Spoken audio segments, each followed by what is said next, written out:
Eggers and former Mayor Councilman Stephen Shelley. And with that, Madam Vice Mayor, when you're ready, I will turn the presentations over to you.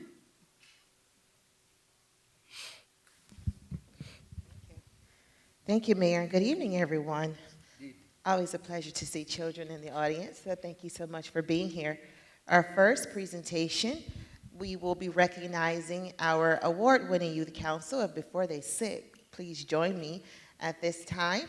And I'm also going to invite from the Florida League of Cities, Jonathan Jaramillo and Ron Peters, to come up and to facilitate the presentation.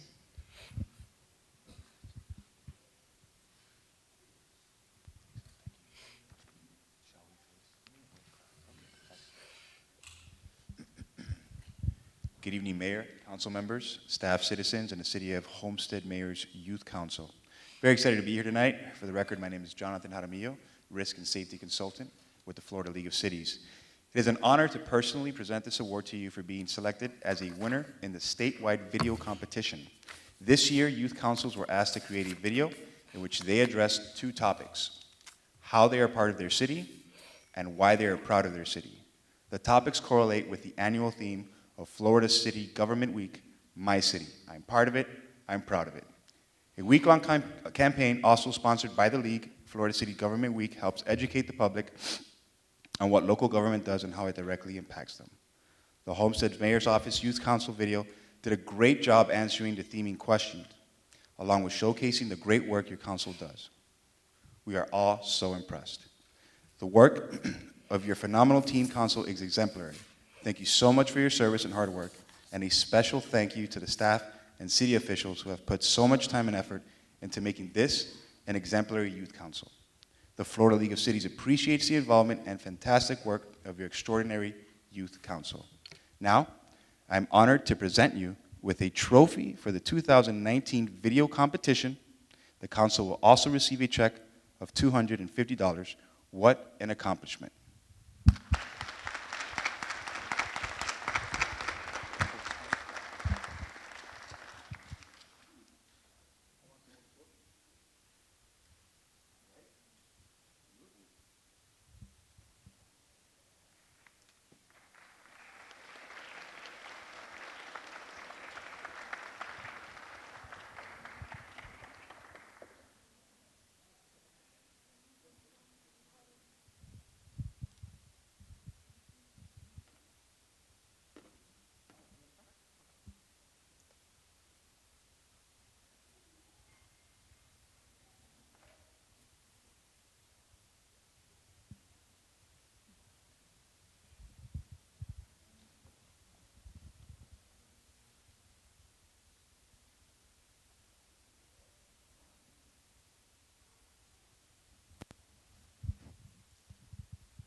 Good evening, everyone. I just wanted to thank you guys on the behalf of the council for coming out here and giving us this wonderful award.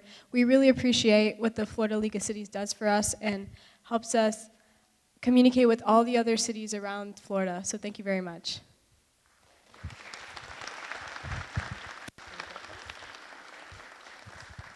And it has truly been an honor for me to work alongside the Youth Council for the past 8 years. It is encouraging to see that we have these high potential teens in our community who's committed to serving as the voice for the youth in our community, and they continue to push themselves to win these statewide competitions on the state level to bring home that recognition to the city of Homestead. Thank you for what you do, and I continue to encourage you to apply for these competitions to bring home the trophy in the city of Homestead. This is an award-winning youth council, and we should all be grateful for the collective work that they do to propel our city forward. Congratulations. Okay.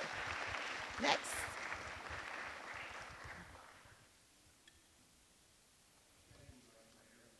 Congratulations again to the Mayor's Youth Council.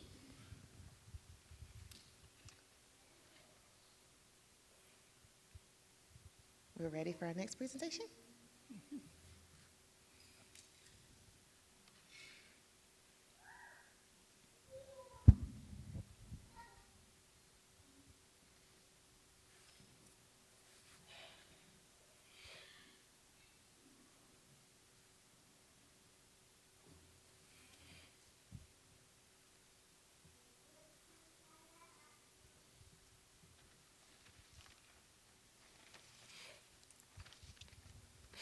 All right. And now for one of my favorite annual presentations here at the City Council, I would like to invite up Ms. Kennedy and Ms. Torbert to come forward to help facilitate the presentation and talk a little bit about what the town of Roxaboxen is all about. I'll give you a little hint. We have some kidpreneurs, not entrepreneurs, who are in here tonight, and they put in a lot of sweat equity to build their businesses from the ground up. And every year we showcase the hard work that they put into building their businesses here at City Hall. So we have both teachers and the mayor, and she's female. Hi, I'm Mrs. Kenny, and I've been teaching first grade at First United Methodist for 10 years, and we have been spearheading this project for 10 years as well. And it's great. It teaches the kids about community, goods and services, voting. They vote for their own mayor. And without further ado, I'm going to let our town mayor take it away.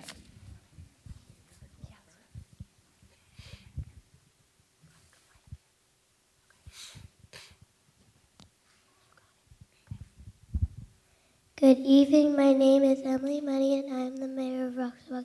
I am so happy to introduce you all to the citizens of our town. We are excited to be here today to show off all of our hard work. Have a great night, and God bless you, United States of America.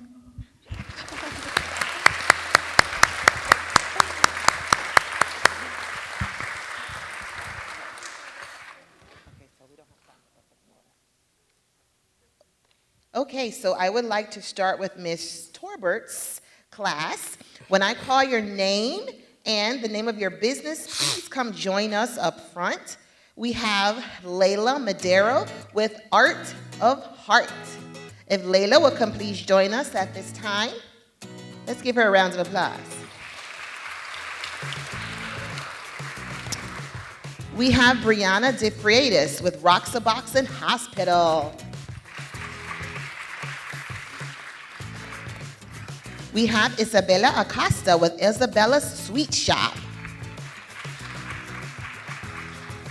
Stephen Capello with Stephen D. Tacos.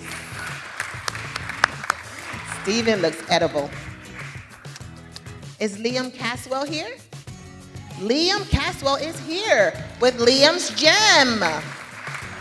He has a lot of energy. He has a gem.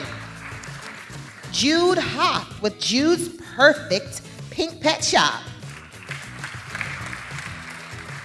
And Mayor Emily Money with Town Hall. Sun display right there. Lucas Rocky with Police Station 1953. Is Miranda Rojas here? Nope. Liam Watson with Liam's Pool Service. And Harley Schnellhuber with Dr. Harley's Pet Vet. Congratulations, Ms. Torbert's class. If you would please join us for a class photo.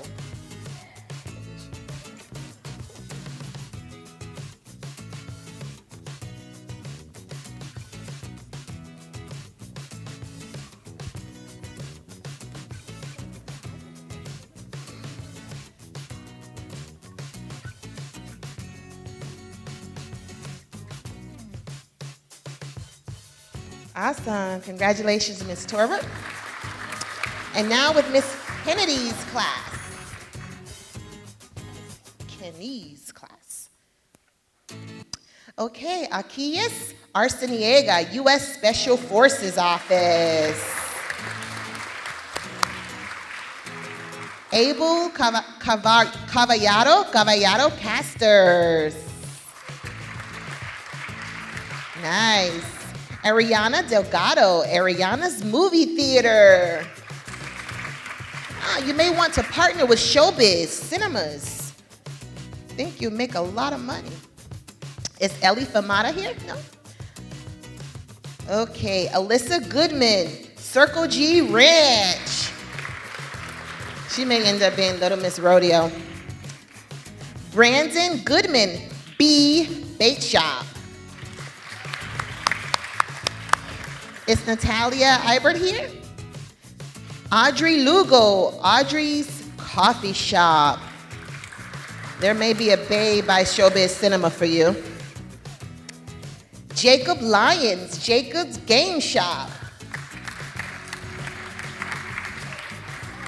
Roger Montgomery, Roger Power and Light.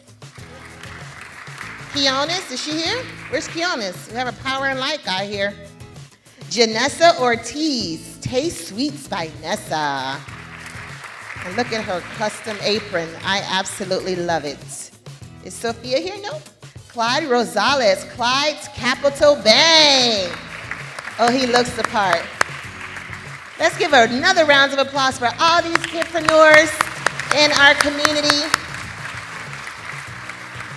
I am always excited when First United Methodist Church comes here to showcase their students with the town of Roxaboxen. Thank you for the creative work that you're doing to engage our students, and know that you will always have a fan in Vice Mayor Faircloth First United Methodist Christian School. Thank you for the inspirational work and the impactful work that you're doing in our community.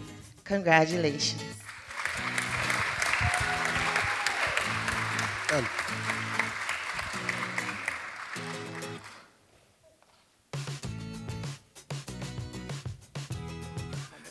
But Vice Mayor, does that conclude the this group? Yes.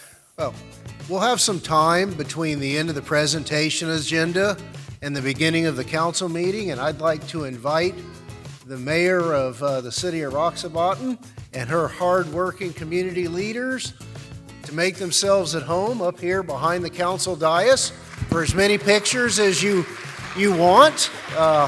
We'll step out of the way, and I'm sure we'll have plenty of time for you to do that once we finish with the next presentation. So, Mayor Money, I don't know how more ironic that that could be. Please bring your good citizens back up here.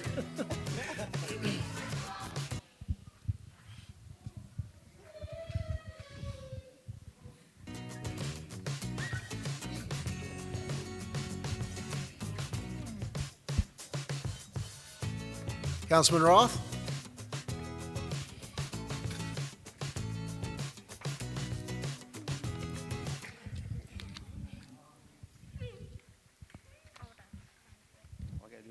Oh, we're going to do our thing? Oh. Is it working? Yeah, it works. Okay. I have a presentation to make. Thank you, Mayor. Sandy, you want to come on up? Bring up the SOS team. And I'd like to invite also anybody from Edge. Are they here? Edge, folks, come on up. It's Mercy Hernandez is the director and the founder of Edge. And you're going to learn a little bit more about what Edge has done for our community from Sandy Nanny here, who is the director of SOS, which is one of the departments in the Homestead Police Department. So I'm going to turn it over to Sandy for just a minute. Thank you. Good evening, Mayor and Council. On December 14th, 2019, the Edge Foundation held their annual Christmas event at the Homestead Police Athletic League. Now, this year, the Edge gave toys to over 2,000, yes, you heard me right, 2,000 children. These are low-income children who had a wonderful time. They do every year. It's an incredible event. The Edge Foundation began this toy drive and toy event in the year 2007, and they've provided over 25,000 toys to the children who reside in the city of Homestead. All the toys are collected. They're brand new toys. They're collected by the Edge and the corporations that they work with. Everything is donated and everything is free. In addition to the toys, the Edge Foundation brings over 100 volunteers to help with the event. And these are young people. These are high school and college students, and they get to participate in all parts of the event. Not only do they give away toys, but they set up this amazing Christmas wonderland. Of course, we have Santa and all the elves and all the wonderful bounce houses and everything you could imagine. And all of this is donated and coordinated by the Edge. The Edge's mission is providing humanitarian services for victimized and disadvantaged children. And they are what their mission says they are. And they give us someone to strive to be someday. So I'd like to introduce you to the founder and director, Mercy Hernandez.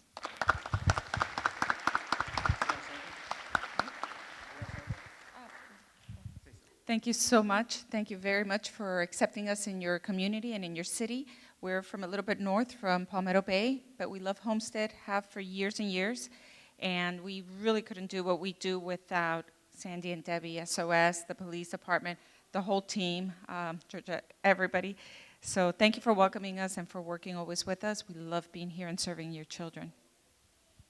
Thank you. And we are also very appreciative to you for what you provide to our city every year, the children in our city. There's many organizations that reach out, but none has been as consistent as your organization and the caring that you have for our children. So with that, we're going to give you a proclamation today that's going to read, and I don't have to hold it for once in my life. That's great. They gave me a little cheat sheet here. It says, whereas the early development of global education, or the EDGE Charitable Foundation, is a humanitarian organization established in 2007 with a mission to empower women and youth with services for the victimized and disadvantaged, was founded by Mercy Hernandez, Priya Namard, Irma Gomez, and Maria Paez. And whereas the EDGE Charitable Foundation has impacted over 20,000 children around the world through green curriculum, teaching environment awareness, while providing humanitarian services. And whereas initially providing children with science-based curriculum and program, in 2013, the EDGE Charitable Foundation underwent a transformation into a humanitarian organization with educational, leadership, and environmental values, providing children with basic essentials. And whereas, since its inception, the EDGE Charitable Foundation has worked with the Homestead Police Department and other Homestead-based not-for-profit organizations in providing over 2,000 low-income families with over 25,000 toys during the holiday season, leaving a beautiful impact on our city. Now, therefore, I, Larry Roth, on behalf of Stephen D. Losner, the mayor of the city of Homestead, do hereby proclaim this 19th day of February, 2020, as Be the Change Day. Thank you very much.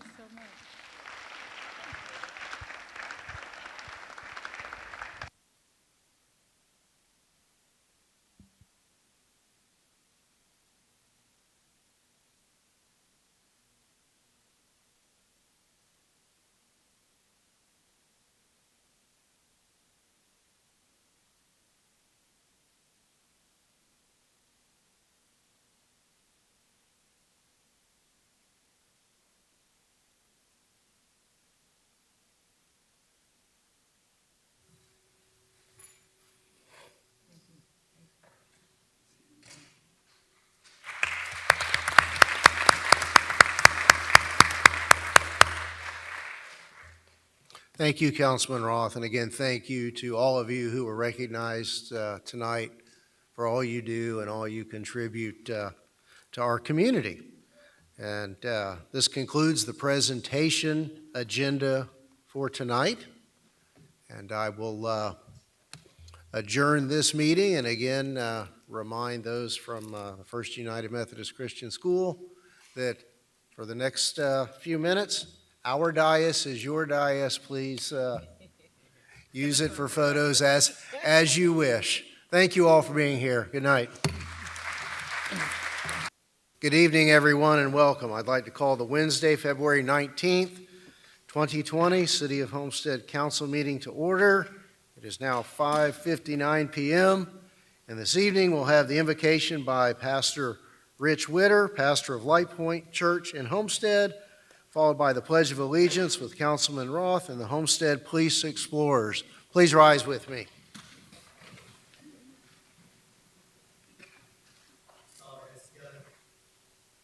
Heavenly Father, we thank you for this wonderful day, evening that we have gathered here together. God, I thank you for this beautiful country that we get to live in, the freedom that's been provided for us and saved by so many who have given their lives for that. We don't take that for granted tonight. Father, I thank you for this great city that you've placed us in. It's not by accident that we're here tonight. And above all, I pray that you would unite our hearts for the betterment of our city, the betterment of its citizens, so that you would guide us. And I thank you for this council, for these people that are in place here. I pray that you would give them wisdom to make the right decisions. Sometimes we want answers to problems, but I pray for wisdom over them as they guide this city. And Lord, once again, we thank you for the opportunity to gather here. We know that we can't do this in every place, in every country, but here we can. And so it is a privilege, it is an honor to be able to stand here today and say thank you for this opportunity. Once again, I pray for our city that you would cover it with your grace, your mercy, your peace, your truth, your hope, and your light. And that in all this evening and the rest of this wonderful year, that you will get the glory. And it's the only reason that we can stand here is in your mighty name, Jesus. We pray, amen. Thank you, Pastor Witter. Councilman Roth.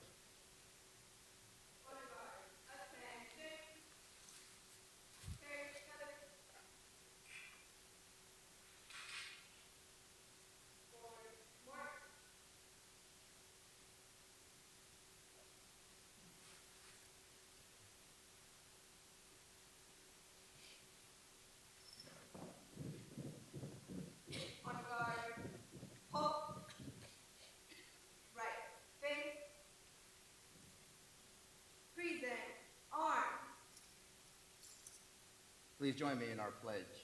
I Pledge allegiance to the flag of the United States of America and to the republic for which it stands, one nation, under God, indivisible, with liberty and justice for all. Order, arms. Left, face. Forward, march.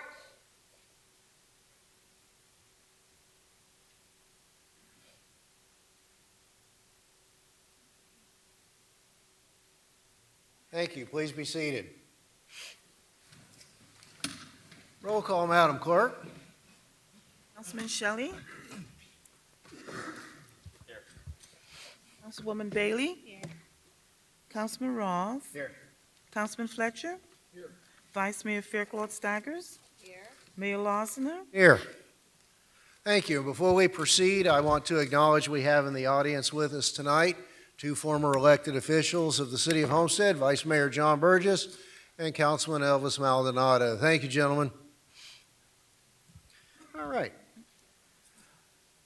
Next item is the consent agenda, and I will entertain a motion to approve it in whole.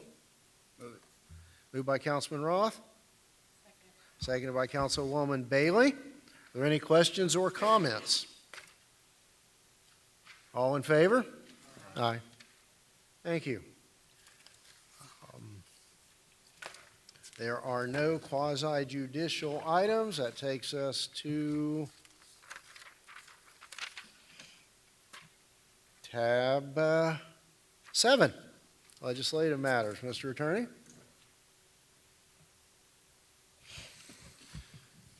Sorry. Tab 7 is an ordinance of the City of Homestead, Florida, amending the master development plan for the Homestead Park of Commerce located within the Village's Homestead Development of Regional Impact, requested by Copart of Connecticut, Inc. to allow vehicle storage, no sales, as a permitted use within the Homestead Park of Commerce, providing for conflicts, providing for severability, and providing for an effective date. Thank you. And this is yours, Mr. Cordino?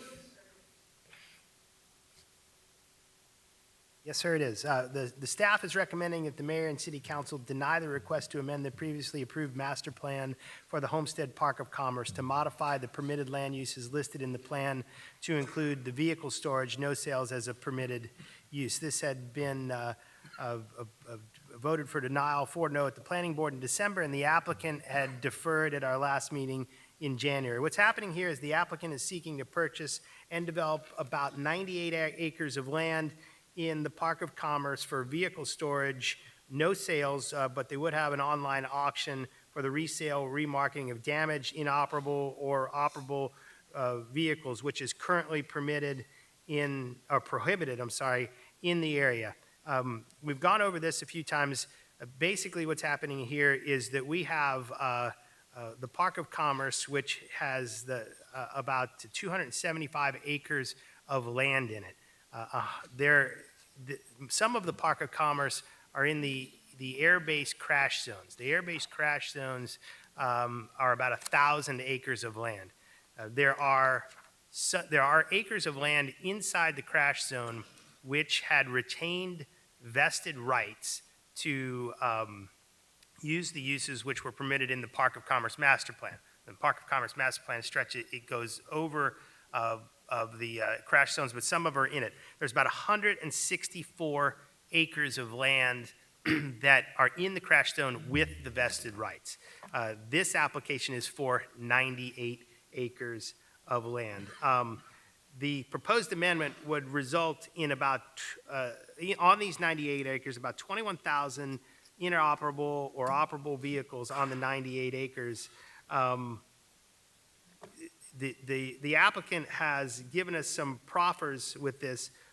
There are a declaration of restrictions, there is a right-of-way deed, and they've offered a park. One of the restrictions is that they would give up the vested rights to the land, which would effectively, the things that happen, the things that they don't want to happen in the crash zones, they don't want things that obstruct or distract the airplanes, and if they went down, they don't want to land them on people. So they don't want to have more than 50 people an acre in those areas, and this would, by this use, would not have more than 50 people an acre. It would, from the city's perspective, however, this is exactly opposite of what we're looking for in the Park of Commerce. The Park of Commerce is looking for more of a, almost a commercial use, a clean industry inside manufacturing, like some of the top flight group that manufactures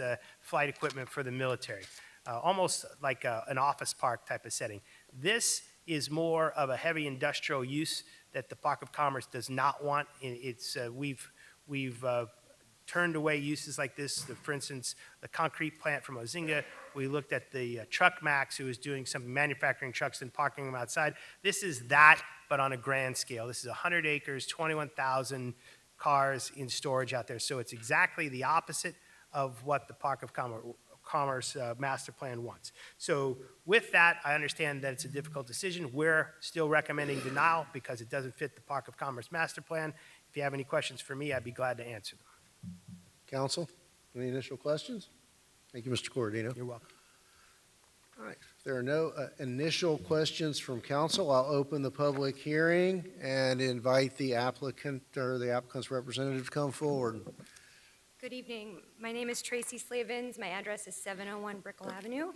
I'm here tonight with representatives from Copart, Ken Hauk, and Buckley Carson, and I'm also joined by the property owners, Itai Kathleen, Frank Escalante, and Edward Bond.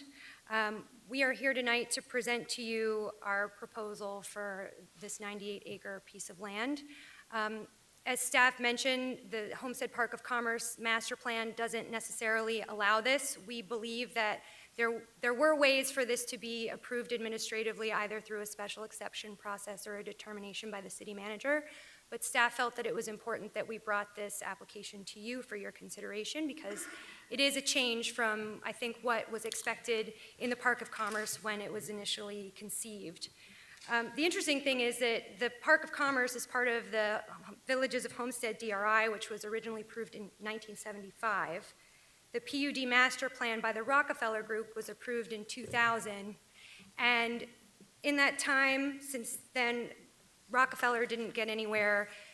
In came A&H Park of Commerce. They adopted a new master plan in 2008, and still today, this land sits vacant. The DRI vests 3.1 million square feet of industrial uses, and the desire here was to have an industrial park. As this property has sat vacant and over the years people have come and tried to do something here, there's been failure after failure. And finally, you have an S&P 500 company willing to invest the time and the money to make something happen here. One of the important things to know about this is that a large portion of this property is wetlands. It's federally designated. It requires significant amounts of mitigation. About 51 acres of 60 on the south parcel is wetland. The blue coloration on this slide show you that it's as wet as the lake that sits in the top corner of the property. The pink area shown on this slide shows the approximately 7 acres of land here that is developable today. What that means is it's going to take a lot of environmental permitting at the federal, South Florida Water Management District, and Durham levels, and a lot of mitigation to make this land developable. And it takes someone with deep pockets to make that happen. We estimate that it's probably about 8 months of work to fill the land and millions of dollars to do so. And that's after spending probably 2 years going through the environmental permitting process. The other thing that was raised by Mr. Corradino is that the site is within the Air Force Base's flight path, and specifically it's in Accident Potential Zone 2. The city has an airport ordinance that prohibits a lot of uses on this land if it weren't vested. Office uses are not allowed if they receive guests or reception of customers.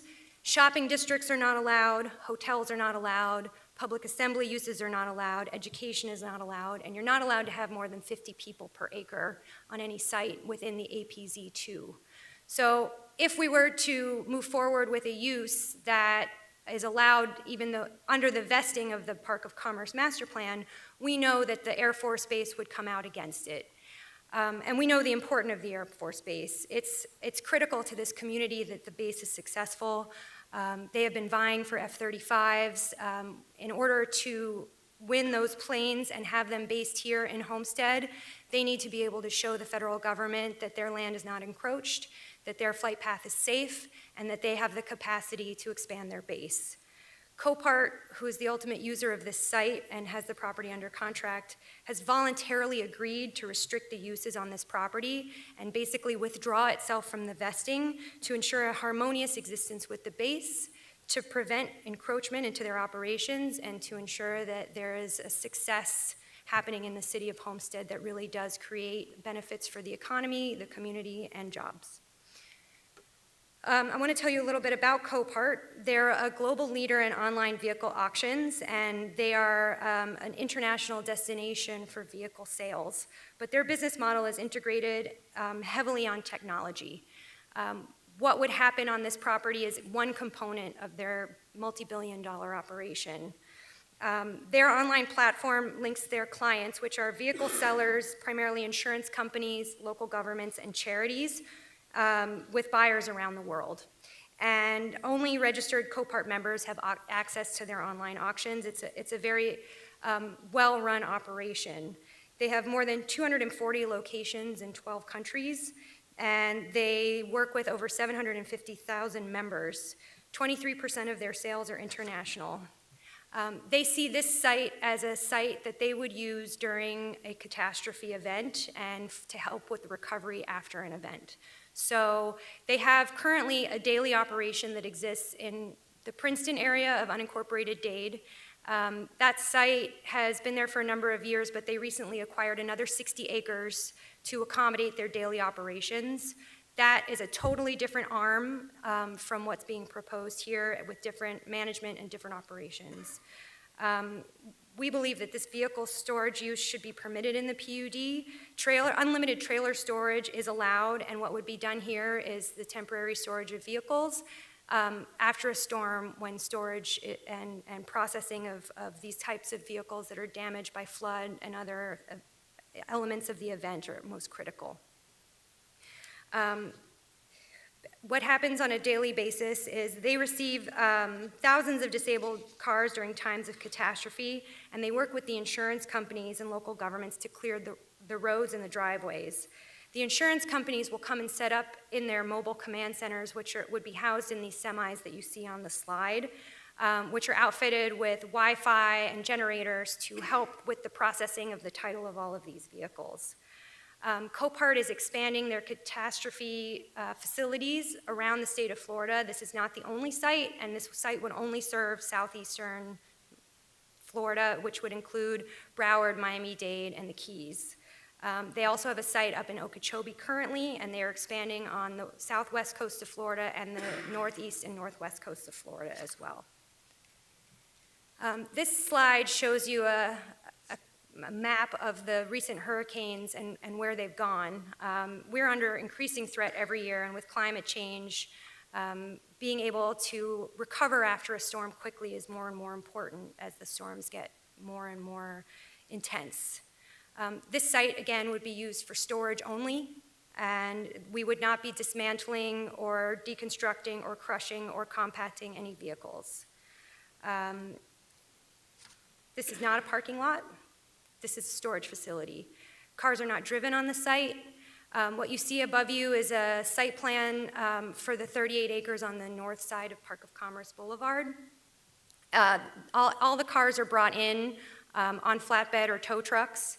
They're unloaded to the ground with forklifts, and they are loaded back onto trucks after their title has been processed, same way they came in. There's no driving of vehicles.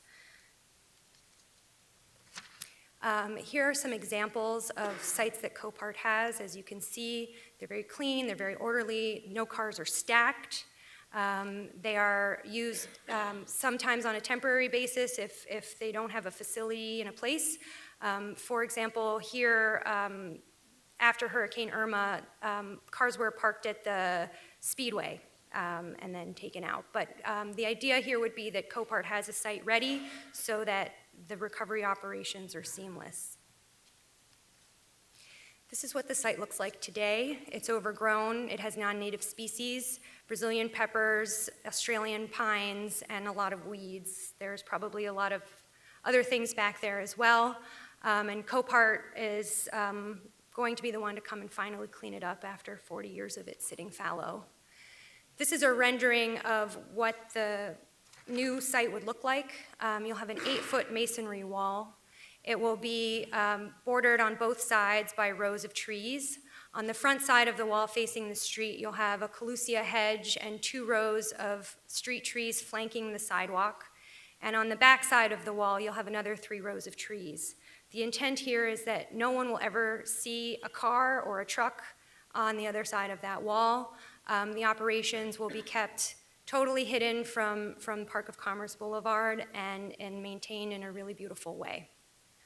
This is a cross-section of the landscaping that I just showed you, which gives you a perspective of a person walking on the sidewalk between the street trees and then the rows of trees behind the 8-foot masonry wall.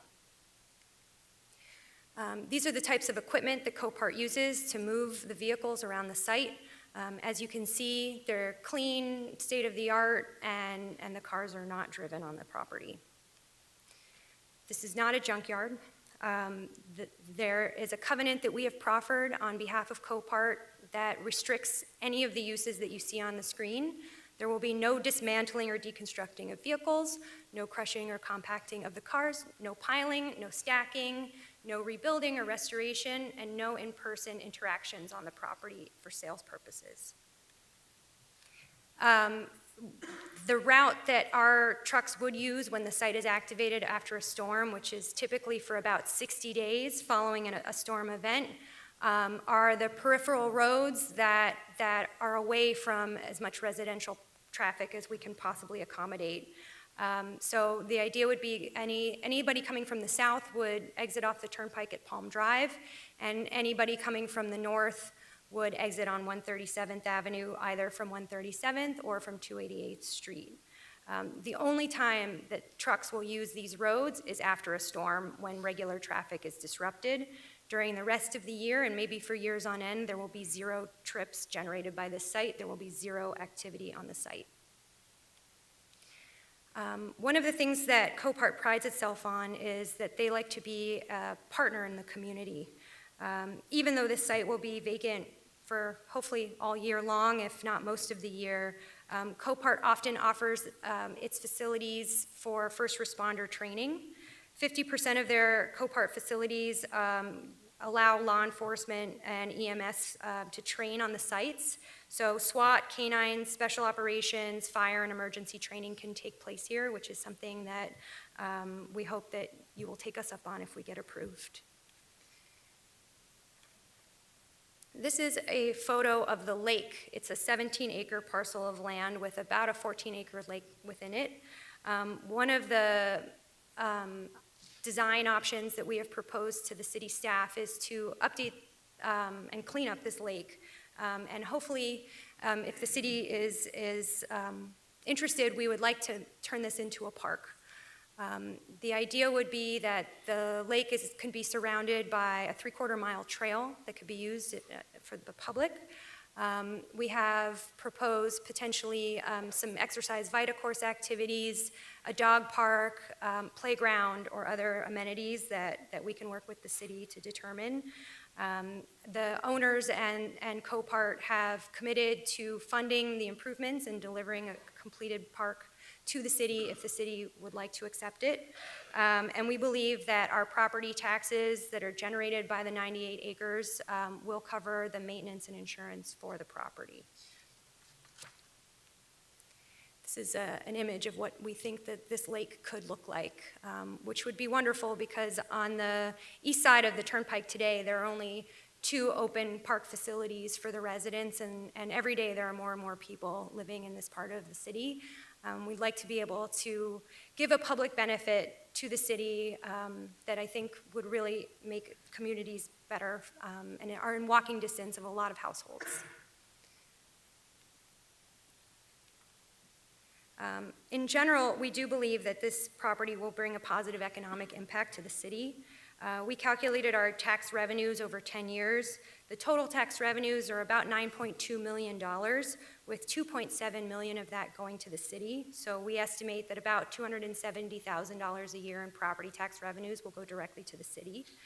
This site has no impact on infrastructure. We don't require water or sewer or schools or parks or anything else. This site will, again, sit vacant unless there's unfortunately a catastrophe that demands it to be opened. And we think most importantly, this site will protect the base from encroachment, which will hopefully help it win the F-35s in their bid and protect the 1,400 plus full-time jobs that the base creates for the community. I pulled this article out of the Miami Today a couple weeks ago, which highlighted the importance of the Air Force role in Miami-Dade County, and particularly in Homestead, and how they're competing with Fort Worth as the home for these new F-35s. And I think one of the most important items, aside from the jets, is that the last sentence of the article said that in 2008, the base on South Florida totaled more than $331 million of economic impact benefits to the community, which is up 50% from 2008. So as the base grows and its financial importance to this community grows, we think it's critical that it's protected and that we as Copart can play a role in doing that for the city and for the Air Force. And we have also incorporated in our declaration of restrictions the commitment to abide by the airport zoning ordinance, which allows us to follow the APZ2 limitations on uses. And we've worked hard to make sure that we've addressed the concerns of the base through staff. And again, we're seeking a harmonious relationship between Copart, our neighbors, both in the Park of Commerce and in the residential communities around us, and the Air Force Base. And as part of that, we've done extensive community outreach. Since the Planning and Zoning Board, we reached out to businesses, neighbors, and community members. And I can say that as much as there were people that spoke in objection to us at the Planning and Zoning Board, every person that gave us the opportunity to meet with them changed their minds. That includes Contender Boats, and that includes Dun & Bush, and that includes a lot of other people that had misconceptions about this use. And once they allowed us to show them the facts and walk them through the proposal, they delivered us letters of support. In your packet, you received quite a few letters of support that we received before the agenda deadline. They included letters from Contender, Goodman, Homestead Youth Soccer, retired Air Force Colonel Dennis Daly, one of the raceway entities, NWD USA, other municipalities and police departments that work with Copart in other parts of the country, including the town of Harleyville, South Carolina, and retired police officer from Hialeah, who did canine training on one of our sites. I also crashed a Northgate Homeowners Association meeting. They were kind enough to let me speak and provide them with information about the project, and they were very thankful that we did come and speak to them and share the information with them. Yesterday, we also were able to meet with Al Garcia of the Speedway, and his feedback to us was also positive, and he felt strongly that this use actually also helps protect the Speedway from noise encroachment, because one of the big complaints that NASCAR has around the country is the noise from the races disrupts people's quality of life in residential neighborhoods nearby. One other outreach effort that we did do was we created a page on Facebook that included a questionnaire and asked people whether they would support a vehicle storage use in the Homestead Park of Commerce. And as you can see by these binders, we received about 1,260 responses. Of those, 228 were from the city of Homestead. So we printed out the responses that we obtained, and I'll submit these to the clerk. I'm sure she'll be really happy to receive them. But they're all here, and they all have a digital fingerprint and a location from where the responder was from. So the Homestead ones are the top 228, and the rest are all from South Florida, mostly from the Miami-Dade County area. Again, we're really excited to bring you this project. We think that it's finally the right user for the Park of Commerce. After years and years and years of failures, you finally can have an S&P 500 multi-billion-dollar company investing in your community and creating no traffic and creating no impacts, but delivering a park and delivering an improvement to the street frontage that is, a street that's very well traveled by a lot of visitors and residents in Homestead as they go to the Speedway. And again, most importantly, it helps protect the Air Force Base. So with that, I'd like to reserve a little time for rebuttal in case there's anyone that gets up and speaks that I can answer any questions for, and I'm here to answer all of your questions. So thank you very much. Thank you, council. Questions from council? Comments, initial questions or comments from council? None? Okay, not at this point. We'll open the public hearing and invite anyone who is in the audience to speak on this matter.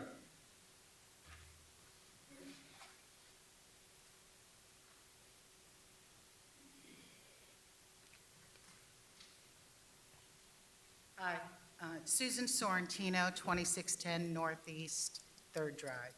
What happens to the wetland animals? They said they would clean them up. Are they killing them? Where will these animals live? All that wetland being filled in, that doesn't matter? It matters.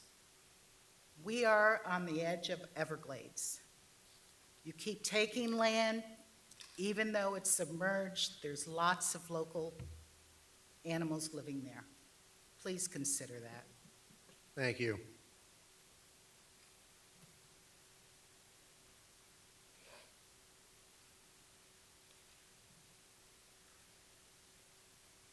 Good evening, everybody. Great to see you. I know it's not an easy job up there. John Burgess, 655 Southeast 30th Drive, Homestead. Just real quick, I've spoken to most of you, so most of you know my points of negativity towards this project. But one thing I'll bring out that I saw tonight that I was not aware of, they said right in their own article, $185 million to local vendors. Well, those local vendors that they speak about possibly will need somewhere to go if the F-35 is to come.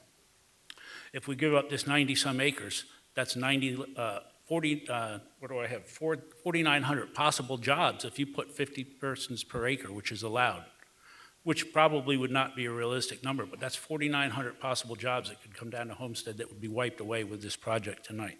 So I'll just leave you with that. And then one last thing. The park that they propose is a great thing. I wish we had the money to support it once it's there. It'll bring about $24,000, I'm told, is what they say, to our tax base. That will pay maybe a part-time person to go over there and clean the place up 3 days a week, if that. You've got the insurance and the liability insurance.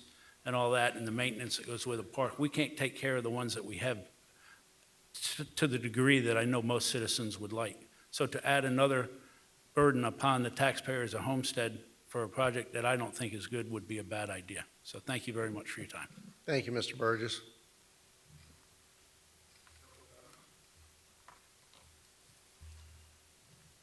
Good evening, everyone. My name is Edward Redlick. I'm at 51 Merrick Way in Coral Gables, but I'm very proud to be from Homestead, Florida. So I just want to say that for over 25 years, I've been in the industrial real estate market with ComReal, Miami-Dade County, but my passion is South-Dade. Love doing deals in South-Dade. Over the years, I've worked with Sea Hunter Boats. I've recruited Sea Hunter Boats. I brought Flowers Bakery to the city of Homestead. I brought Dunham Bush Air Conditioning to the Homestead Park of Commerce. I've sold hundreds of acres, done dozens of deals, and I just heard a statement about creating jobs. You know, where are these jobs? We've been trying for decades. I worked with Vision Council for a decade. We've been out there trying to recruit these businesses, and they are out there. They are coming. But I wanted to tell you that I'm here for two reasons tonight. First, I'm a former property owner within the Homestead Park of Commerce. And secondly, I want to disclose that I now represent Copart USA in this acquisition. So I'd say over the past few years, we've had some successes, but for the past 25 years, it's been tough. It's been real tough. You know, we tried to develop that park, and then the economy crashed. So I think there's a lot of conflicts. You know, we say we want to create jobs, but it's not that easy, especially when you've written checks and you've bought these properties within the park. Maybe this is not a job creator, but it is a job protector. It is a harmonious use with the Air Force Base. I think it's a very special opportunity that we have down here that at this time it's a win-win-win. It's a win for the owner, it's a win for the buyer, it's a win for the base, and it's a win for the city. If somebody has a better idea and a better solution and a better company to come down here, you know, let's all work together. I think that's the message I'd like to send. Let's show the business community that we can work together with the city, go out and recruit jobs. So I'd like you to approve this use. I would like to all work together, and let's have a success story. Let's go out and sell this as an S&P 500 company that came to the Homestead, and let's go sell more land and create more jobs. So I appreciate you having us. Thank you very much for your consideration. Thank you, Mr. Redlick.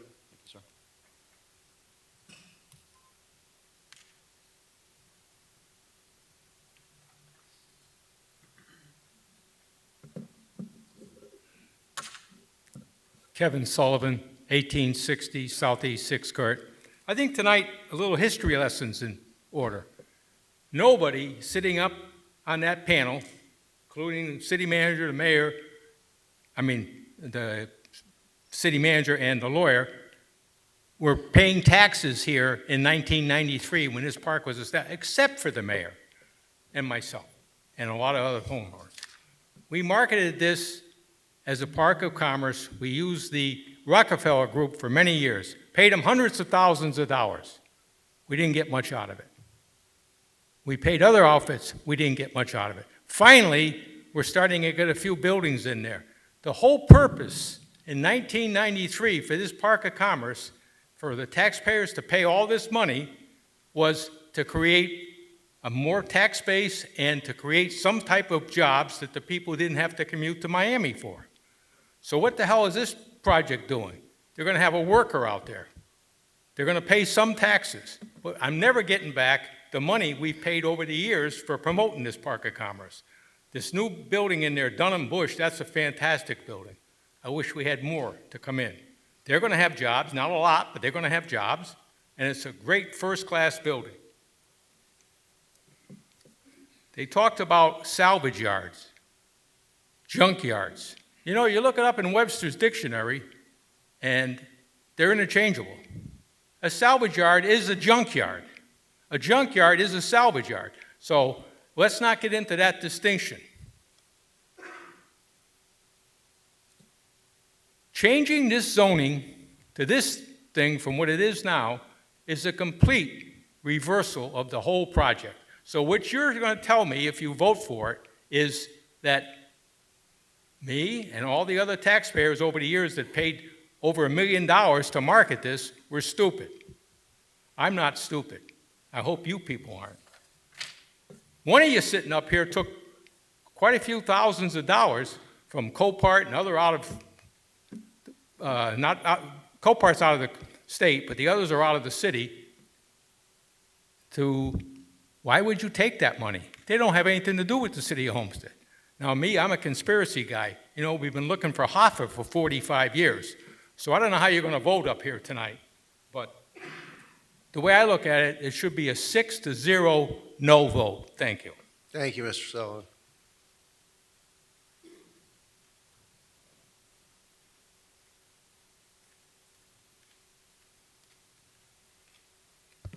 Good evening. Anna Green, 660 Southeast 25th Lane, Homestead, Florida. I'd like to speak in reference to the meeting that Ms. Slavens referred to, the Northgate ad hoc homeowners council meeting that was held last month. We were not contacted by them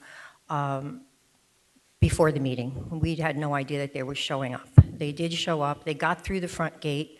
I found out later that one of the gentlemen that came from the company knew someone in the community, and they let him in. I don't know who that person is in the community, but no one on the council board, nor myself, I'm the delegate for Northgate, knew they were coming in, nor did we clear them through the gate.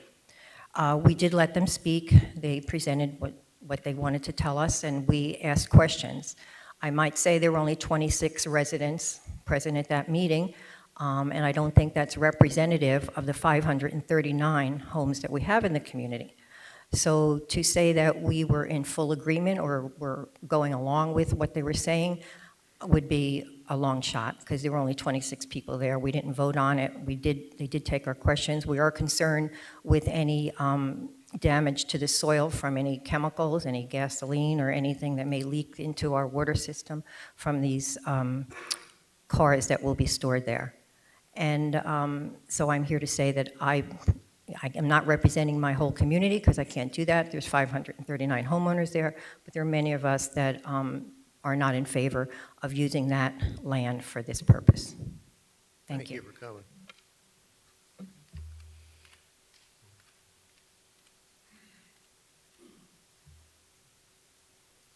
Good evening. Pinky Munns, 48 Northeast 15th Street, Homestead. Glad to see everybody up there. I've actually been involved in this Park of Commerce since 2001, when the Rockefeller Group originally came in, and we actually had a contract to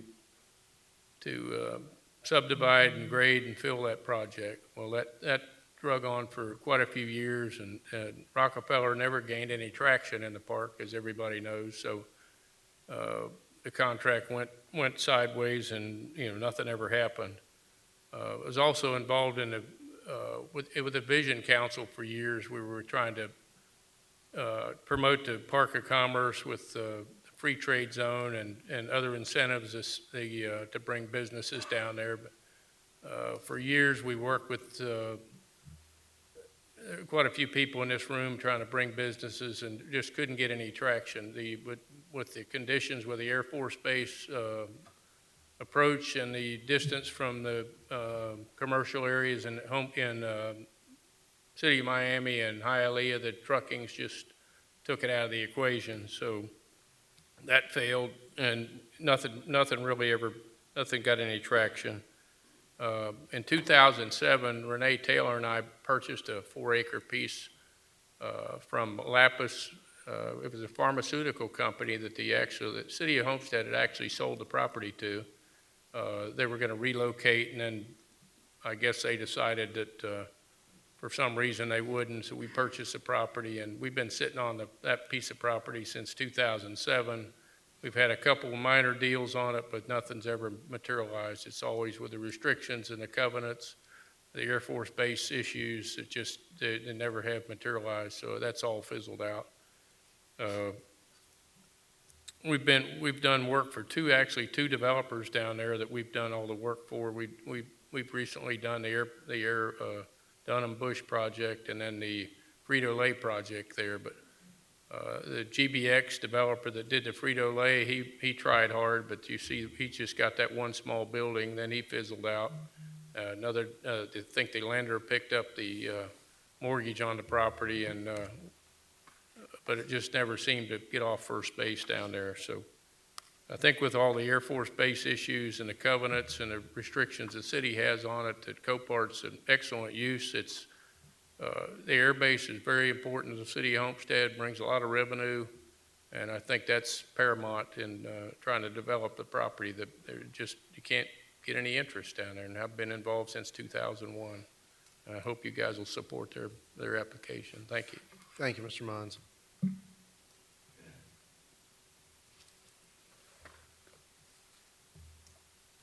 Good evening, everybody. My name is Pat McBride. My address is 8200 Northwest 41st Street, Doral, Florida. I've been asked by retired General Derek Rideholm of the Homestead Air Reserve Base to read a statement tonight as he couldn't be here. General Derek Rideholm is a former commander at the Homestead Air Reserve Base and retired Air Force Reserve two-star general. And his statement is as follows, and I quote, "As a former commander at Homestead Air Reserve Base and retired Air Force Reserve two-star general, I am supportive of development that protects the base and ensures its viability in the future. Encroachment has always been of concern to maintaining the base presence in South Florida, and it is critical to ensure that any decisions the city makes will protect this national asset. At a time when our Air Force is smaller than it has ever been, while the operational demands on our airmen have increased exponentially, Homestead Air Reserve Base is needed now more than it has ever been," end quote. So I think if General Rideholm was here tonight, he would agree that the approval of this use is in favor of the Air Force Base and is also in favor of job preservation at the Air Force Base. Thank you. Thank you.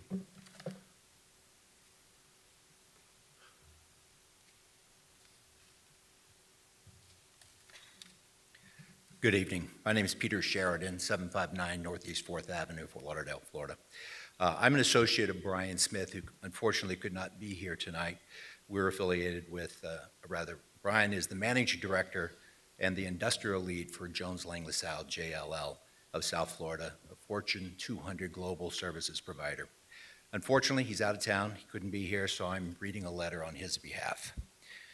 Brian, our team members, and I work with the owners, occupiers, and institutions in handling real estate transactions that involve industrial property, including warehouses and land. Brian's team has transacted billions of dollars of industrial sales and leases in Dade County over the past 25 years. The team has worked with the names that you'll recognize, like Armando Codina, Duke, Rockefeller, related group Prologis, UPS, Boeing, Carnival, and NBC, to name a few. The JLL team has the experience, the knowledge, and the deep resources required to handle endeavors of this scale. After a detailed interview process, the team was hired by Sure Equity in August of 2018 to market the 100 acres in the Homestead Park of Commerce to both occupiers and investors and developers. JLL worked closely with the ownership and advised on the design and master plan of the project using our various subject matter experts. The result was a new master plan that was more realistic and catered to the appropriate occupiers. We then strategized, planned, and completed a comprehensive multi-pronged national awareness and marketing program. No expense was spared in marketing the property, and thousands of individuals confirmed receipt. The result was a year-long campaign that touched many household names, including UPS, Amazon, FedEx, Home Depot, Lowe's, Publix, Gordon Foods, Cheney Brothers, Boeing, Iron Mountain, National Beverage, Red Bull, and many, many others. Many of these firms are represented by JLL here in Miami, and the ability to get in front of them is a large part of who we are at JLL. We simultaneously marketed this site to developers both large and small. Names like Foundry Commercial, Centerpoint, Bridge Development, Easton Group, Prologis, Duke, Dividend Capital, Malcolm Butters, McCraney Development are just a small sampling of the prospects we contacted. As of today, we can tell you without any shadow of a doubt, Copart is the only prospect that has shown any interest in the site. There are no other buyers. We can also say unequivocally, there are no e-commerce retailers have shown any interest, including the ones our firm has worked with here in South Florida. If someone is saying differently, they're mistaken or creating something that is not true or trying to create confusion. Again, this letter was written by Brian Smith. Thank you. Thank you.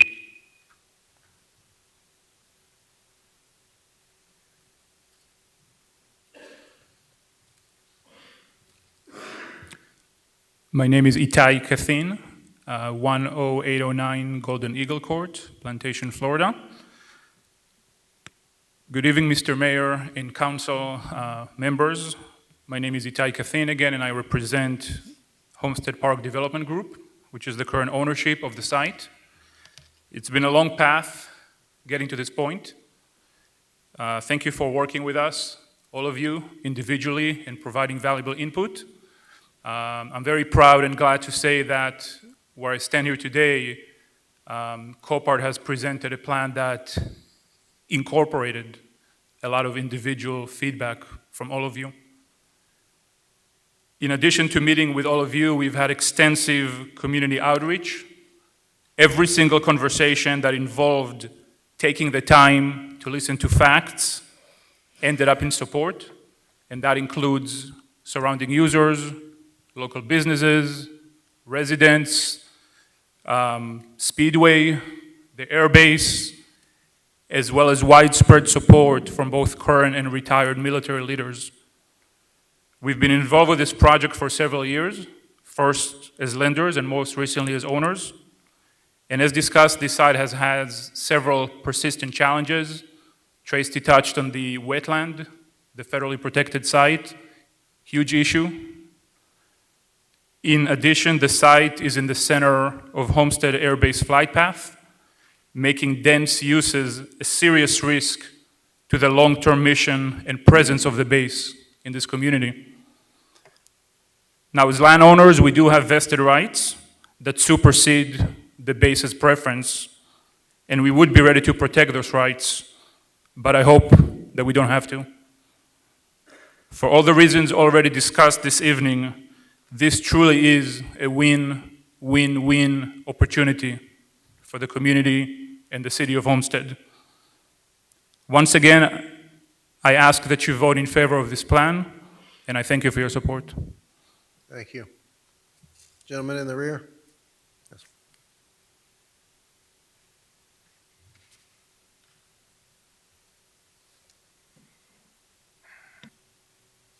Yeah, it was on. Can you hear me now? Okay. There you go. Mr. Mayor, Mr. Councilman, City Attorney, and all of present. I was not prepared to speak this evening, so just First, give us your name and address for the record. Yes, my name is Jose Daza. My address is 3115 Southeast 7th Place, Homestead, East Lake, right next door where this, I don't know how to describe this project is gonna, if you approve it, this project is gonna be built. I've been living in Homestead since 2002. When I purchased this property, the first thing that attracts me to Homestead and the Keysgate area and all that was exactly the type of development that was promised to me and every person buying a property back in 2002, almost 18 years ago. And I'm still living in my house. And let me tell you, this project, and I think I speak for the majority, there was a meeting at Keysgate a few days ago, and I do not recall this issue, this project being presented to the residents or being that we approve this type of projects. Certainly, if I go to the second floor of my house, the view that I have right now, which are beautiful farms, which is the Homestead Speedway, is gonna become a junk salvage yard. That's what I'm going to see literally from the second floor of my house.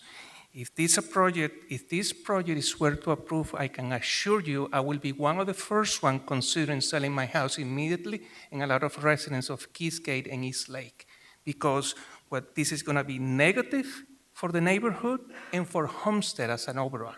And I'm speaking obviously not for all the residents, but I can assure you that if I can start taking a vote, you will be surprised that a lot of people are not going to approve this. This will lower the home values, negative impact. This is going to be an eyesore for the neighborhood. And let's be clear, salvage and junkyard is the same thing. It's not a nice, pretty site, with all due respect to the companies that are on this business, okay? Because obviously I need to respect that.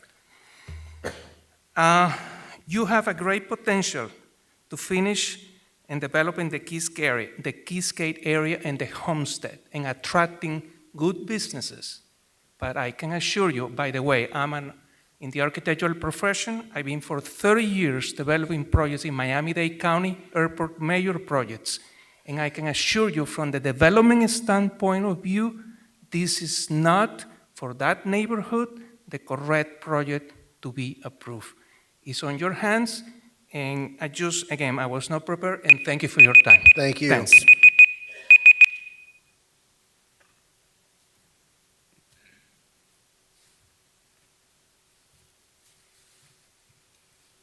Hello, Francisco Escalante.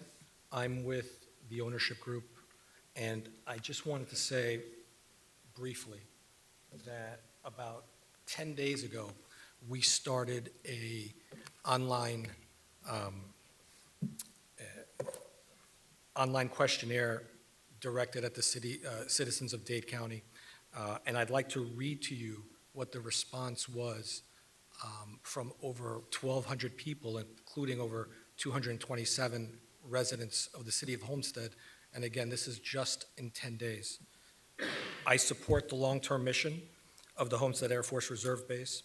I support development that protects the base and ensures its viability in the future, including outdoor vehicle storage within the flight path. The submission of this form will express my support for the Homestead Air Force Base, shall act as my electronic signature, and may be forwarded to public officials. Again, in 10 days, over 1,200 people signed this support. Thank you. Thank you.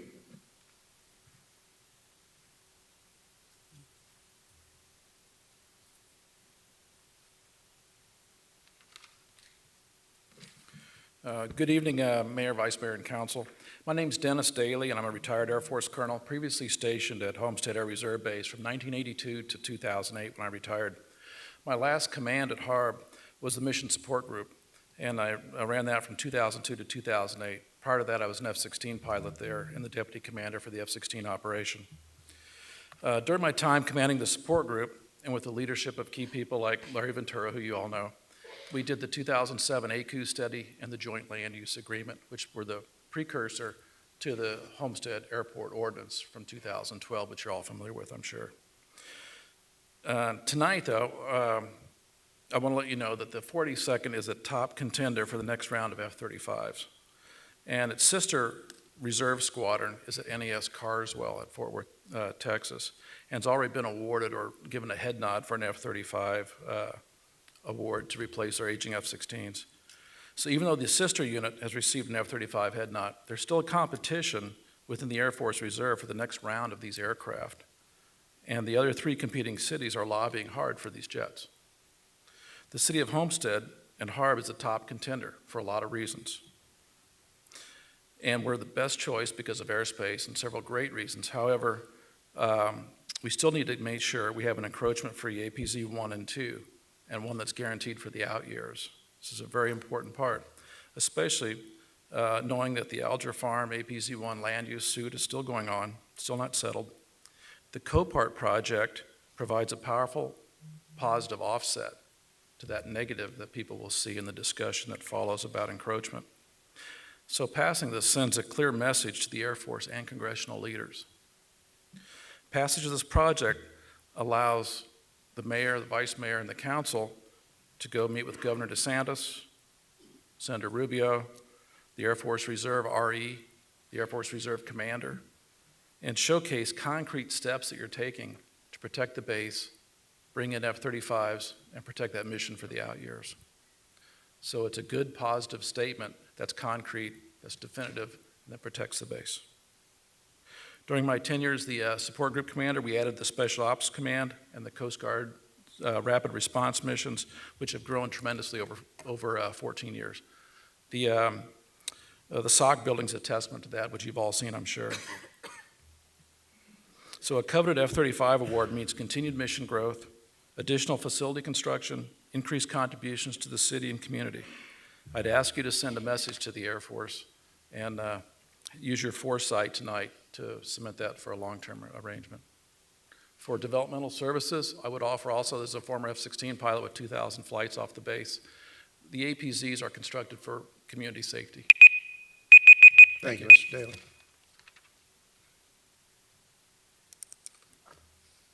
Is there anyone further from the public who would like to speak on this matter?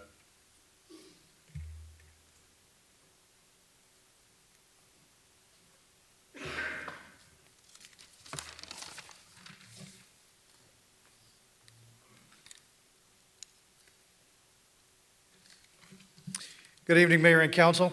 My name is Larry Ventura. I represent General Pifferario and Homestead Air Reserve Base, I think you all know. So Homestead Air Reserve Base has reviewed the proposed text amendment and finds that it would be compatible with mission operations in the HARB ACUs. Furthermore, the applicant has proffered a restrictive covenant which rescinds their previous vested rights determination against the 2010 Homestead Airport zoning ordinance.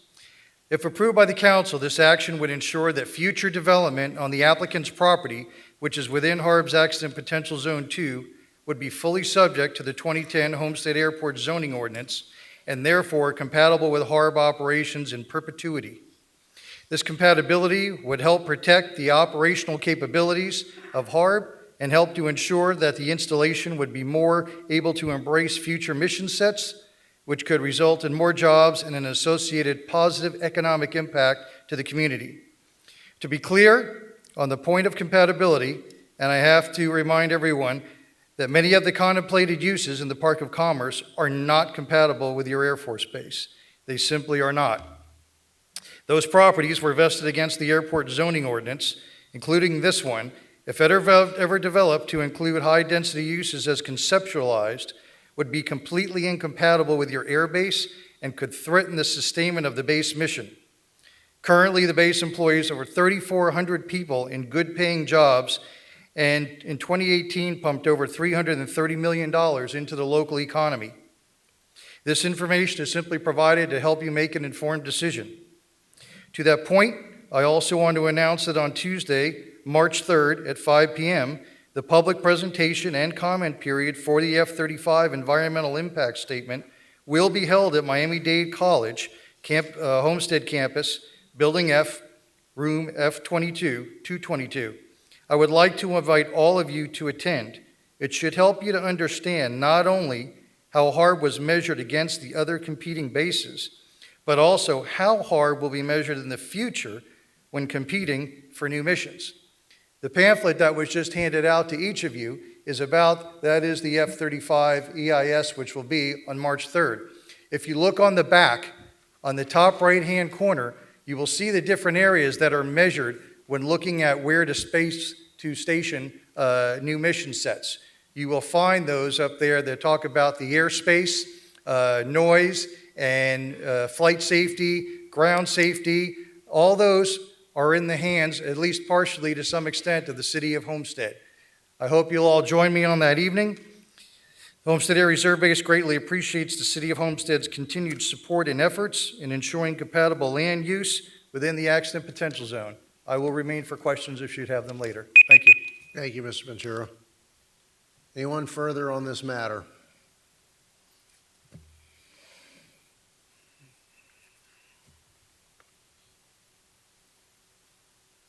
Good evening, Mr. Mayor and members of the council. My name is Charles Butler. I live at 2645 Southeast 7th Place in Northgate, which has been referred to by 3 individuals this evening, 2 of my neighbors and friends, another Ms. Slavins from Copart representative. The home that my wife and I live in has been in our family since December of 1993. Proud to pay taxes to the City of Homestead all these years. We actually live here for most of the winter and spend the other parts of the winter in the very cold country up in the Northwest. I'm one of the 26 individuals, homeowners, who attended the meeting that's been referenced this evening. I would just want to say that Ms. Slavin and her colleague, from what I understand, they didn't crash the meeting. They tried to get an invitation to the meeting through an organization, and were unsuccessful. So somehow they did get to the meeting, and I just want to say publicly, I want to compliment Ms. Slavins and her colleague for their presentation to the homeowners. They took a long time to present just what they did for you this evening and to answer our questions at length. They answered them like directly, openly, and honestly. It's up to you to make a decision on the merits, of course, but I just want to say that I spent some time in government once upon a time in my career. That when people take the time to come and meet with people like homeowners in a community and express themselves and take questions, tough questions, in fact. Some questions or comments that have been raised here this evening. It makes a difference. So I just want to thank those folks. And the project sounds like something quite worthwhile. In fact, like I said, my family's been paying taxes in the city of Homestead since December of 1993. And it sounds like there's a heck of a lot of taxes coming from this operation if it happens. So thank you very much for your opportunity to speak tonight. Thank you. Anyone further?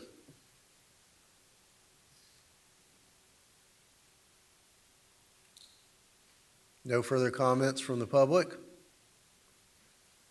Well, I will close the public hearing then and turn it back over to my colleagues for any further questions or comments.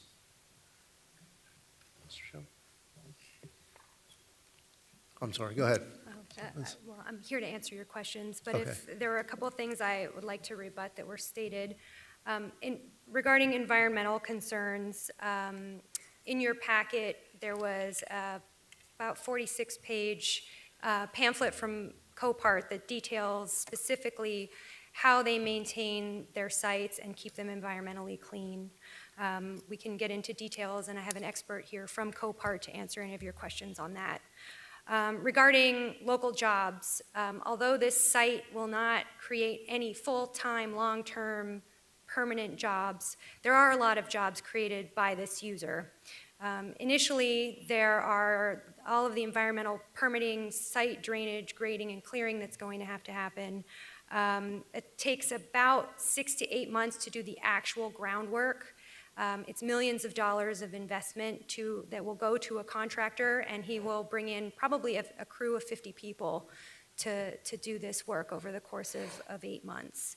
And then the third item, ongoing maintenance, yes, there will be local contractors that will maintain the site, landscaping, and security. And then during an activation period after a hurricane, Copart works with the local tow companies and also with lots of local temp agencies to employ people immediately after a storm to help them with their site logistics. The third item that I wanted to address for you is whether the city is willing to take the park as a new public park and whether there's money for park maintenance and insurance. We will get clear numbers for second reading if that's something that the city is interested in, but based on our initial conversations with our consultants, we believe that the taxes, portion of the taxes that go to the park's operating budget will cover the maintenance. And we have talked to an insurance company that has quoted to us that the annual insurance costs for the site are probably less than $3,000 a year. So it's not at all, a large number that would, I think, frighten you away from adding this public benefit. And with that, I'll answer any of your questions. Thank you. I guess I'll kick it off and probably round it out. You did answer my question and did clarify, and I think the public needs to understand, and correct me if I'm wrong, that once this facility is completed, we get beyond the construction, that under the business model that's proposed by Copart, there are no permanent full-time jobs created, that under your business model, this facility could go months or years with the gate locked and nothing going on there. Is that correct? That's correct. Okay.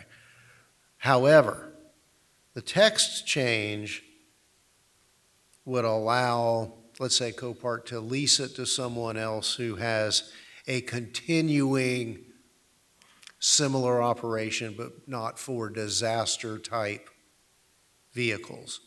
So while I understand that, maybe you've been out in the community talking about limited traffic and only in terms of disaster, this text change, though, that's proposed would not limit the scope of the operation in terms of operator or time. I mean, clearly you're not going to crush, you're not going to compact, you're not going to disassemble, but it could evolve into a full-time operation with car carriers in and out all of the time. Is that correct? That is not the intent. This site is strictly intended to be a catastrophic site, and Copart is not in the practice of leasing out their sites to any third-party users other than local governments that would want to do their training operations. Well, it's not the intent, but again, I want to hit on that the text change could permit such unintended consequences. I guess it could, but we are proffering a declaration of restrictions that is limiting the uses on the site, and that is still in draft form, and if there are conditions that you would like us to consider, we're open to it. Well, and I just want to make note to some of the speakers that characterizing this project as compatible is not the same as supporting the project or endorsing the project as being overall positive for the city of Homestead. Others have intimated that this is endorsed by Homestead Air Reserve Base. That is not, as I read the various pieces of correspondence, accurate. It is more accurate to say that Homestead Air Reserve Base has simply opined that this proposed use would be compatible with its current mission. And interestingly, I spoke with one of the legal representatives for the racetrack 36 hours ago, and that individual confirmed to me, did not indicate to me that entity, our partner, our huge partner at the racetrack, and again, big difference between saying supporting and compatible or not incompatible. And finally, I want to touch on that it occurred to me that our airport ordinance went into effect 10 years ago, sometime in 2010. And our development services director pointed out early in his presentation that the majority of those who have done development in the park since then have voluntarily complied with the regulations that would have been in place had they been subject to the 2010 ordinance. So those with vested rights have in effect, by and large, complied with that. And it also occurred to me that my observation has been that since 2010, the number of different operations and units at the base and construction at the base has continued to expand, notwithstanding all of these vested rights in the Park of Commerce. So it seems to me that, we're kind of, so shiny objects being held over here to the side, and we're asked to make a black and white decision that if you don't support this, then you don't support the military or you don't support the base. And for me, that cannot be further from the truth. I believe that we can protect the best interests of the city, that we can keep this 100 acres on the table for permanent, full-time job creation. Someone mentioned earlier, and I have no reason to doubt these numbers, that under the restrictions, that this 100 acres in round numbers could produce 5,000 jobs. Even if only 1,000 jobs were produced, that is significant. But the approval of this project, I feel, is not in the best interest of the city of Homestead in light of it taking this 100 acres off the table for future job creation. And my view is that just as Homestead was positioned in the housing boom in the early 2000s, that we were the final frontier for residential construction on a runaway and wholesale basis, we are at the precipice of that similar situation for commercial and heavy industrial. And yes, we've waited a long time for things to happen in the Park of Commerce, more than 25 years, since prior to Hurricane Andrew. And based upon meetings that I've had and requests that I've had with other parties, I believe that there is about to be a renewed and accelerated interest in our community and things announced, projects announced in this community, that the Park of Commerce will be that jobs creator with the vision that was anticipated many, many years ago when the park was created. So, for me, while it may be compatible and some may view this as better than nothing, I view it as I have to balance between not doing anything to affirmatively hurt the military operations at the Air Force Base and acting in the best interest of my community.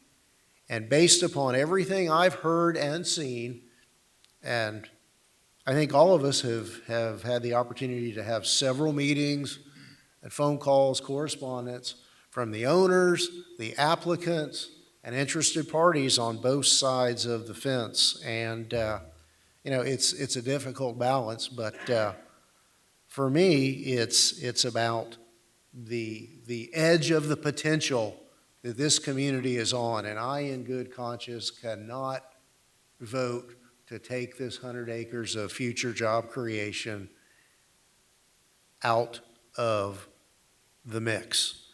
So, in that regard, that's my analysis of this situation. It creates 0 jobs for this community, and that's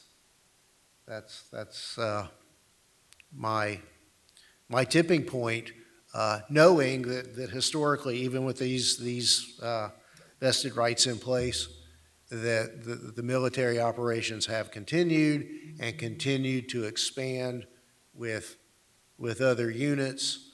And I want to be unusually optimistic and say I believe that our location is just a positive factor for bringing the F-35s here that will, at least and probably then some, balance whatever negative calculations there are in not doing away with those vested rights. So with that, I would love to hear from my 5 colleagues. Mr. Shelley? No, I had to do the similar analysis that you did, and that was, I met with I think I was contacted by the current owners. They wanted to meet with me, and I said, sure, I'd meet with you, and I met. And I walked in there thinking I was probably 98% sure I was not going to like anything they had to say to me, that I didn't like the project, I didn't like the concept of the project. But I will say that they were very persuasive, that they laid out some facts to me that started to chip away at what I thought was, an impossibility to something that I at least had an open mind to listening to see what opportunities existed, did it make sense, and was it something that might be a good thing for the city on the long run. And so I think 2 of the biggest things that were persuasive to me on the front side dealt with the encumbrances, what they've talked about, which is first you have the AQs, so you have the limitations, and they have vested rights, so technically they could build really anything they wanted to, within the Rockefeller plan, which would then turn around and be directly in contravention of what the base would want there, and so you already have that conflict. Hopefully a council like us would not allow for that to happen, and we would fight it as best we could. that ends up litigation, lawsuits, and other things. And as a developer who's looking to buy land, I'm definitely would not want to buy land that I know has already got a cloud over it as far as what are the actual rights. Are they vested, or are they not vested, and what kind of fight's going to be had? And then secondarily, you have this issue with the wetlands, which I didn't know about. And so I know also dealing with wetlands issues that that's a very expensive proposition, that it costs a lot of money to mitigate those, whether it be actually mitigation of the land and then buying mitigation, at other places to kind of make up for the land that you're taking out of the wetland system. And so those are two big encumbrances on that land, which we have a hard enough time already as it is moving and marketing the existing unencumbered land within our Park of Commerce. And so those were the first two things that kind of chipped away from a 98% against it to maybe down to 65%, where I still didn't really like it. And I still don't like the project. I mean, I'll say that now. I don't really like the product. I don't really like necessarily what they're proposing for the exact reason the mayor has, which is it doesn't really create jobs, and I've always envisioned some sort of job creation going into that place or into the Park of Commerce overall.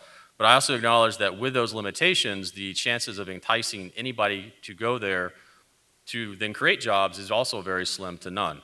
And so my next thought process was, well, long term, if this developer were to buy this land and they were to pay the mitigation, that would obviously make it more marketable in the future. So they start off with land in a project we might like in the front side, but 3 to 5 years from now, when I hope the Park of Commerce does start to take off and ultimately does start to blossom and do all that we want it to do, they now hopefully will follow those marketing conditions, and maybe it's more profitable for them to sell out to one of those types of developers to develop that land. And the other big part for me that got me kind of over the edge was this vested rights issue. And so for me, I was on the council 10 years ago when this came before us, and it was a very difficult decision then because we had sold the land, this particular land, to the developer. And so we really had no way but otherwise legally to give them the vested rights. And that was tough for me because I've always been a big supporter of the air base and all the jobs that it creates and all the things that it does and the protection that it provides to us, not only as a community but as a nation.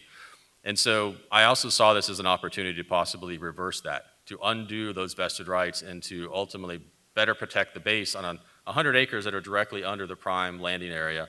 And I do think that we ultimately lost out on the F-35 on the front side, or are not ranked as high as we probably could have been on that F-35 had these issues with vested rights in the Park of Commerce not have taken place.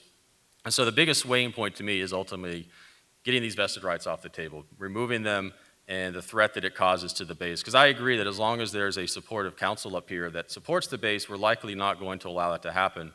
But I also know when I was sitting here at times that we've had councils that maybe were not as supportive as the base as I think they could have been, because maybe there were developer interests that had more influence on the council than the base, because as you mentioned, the base is horrible at advocating for themselves because legally they can't. And so you get a lot of these compatibility letters that says, we think it's compatible, but they can't take that next step and advocate and say, we want you to do this, because legally they just can't do it. And so that makes the developers who come up and argue sometimes much stronger than the base.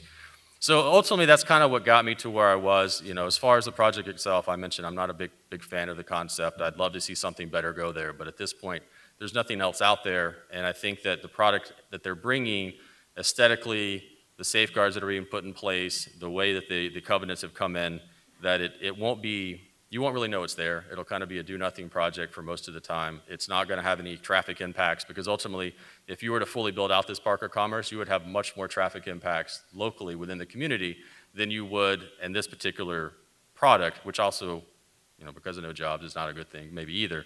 But overall, when I had to do the full analysis and kind of figure out where was I, I'm probably 55 in support, 45 against, but it gets me to what I think is a long-term success plan, which is protect the base in perpetuity. It's provide a improving of the land so that ultimately it hopefully does get developed and sold out. Their model may not work.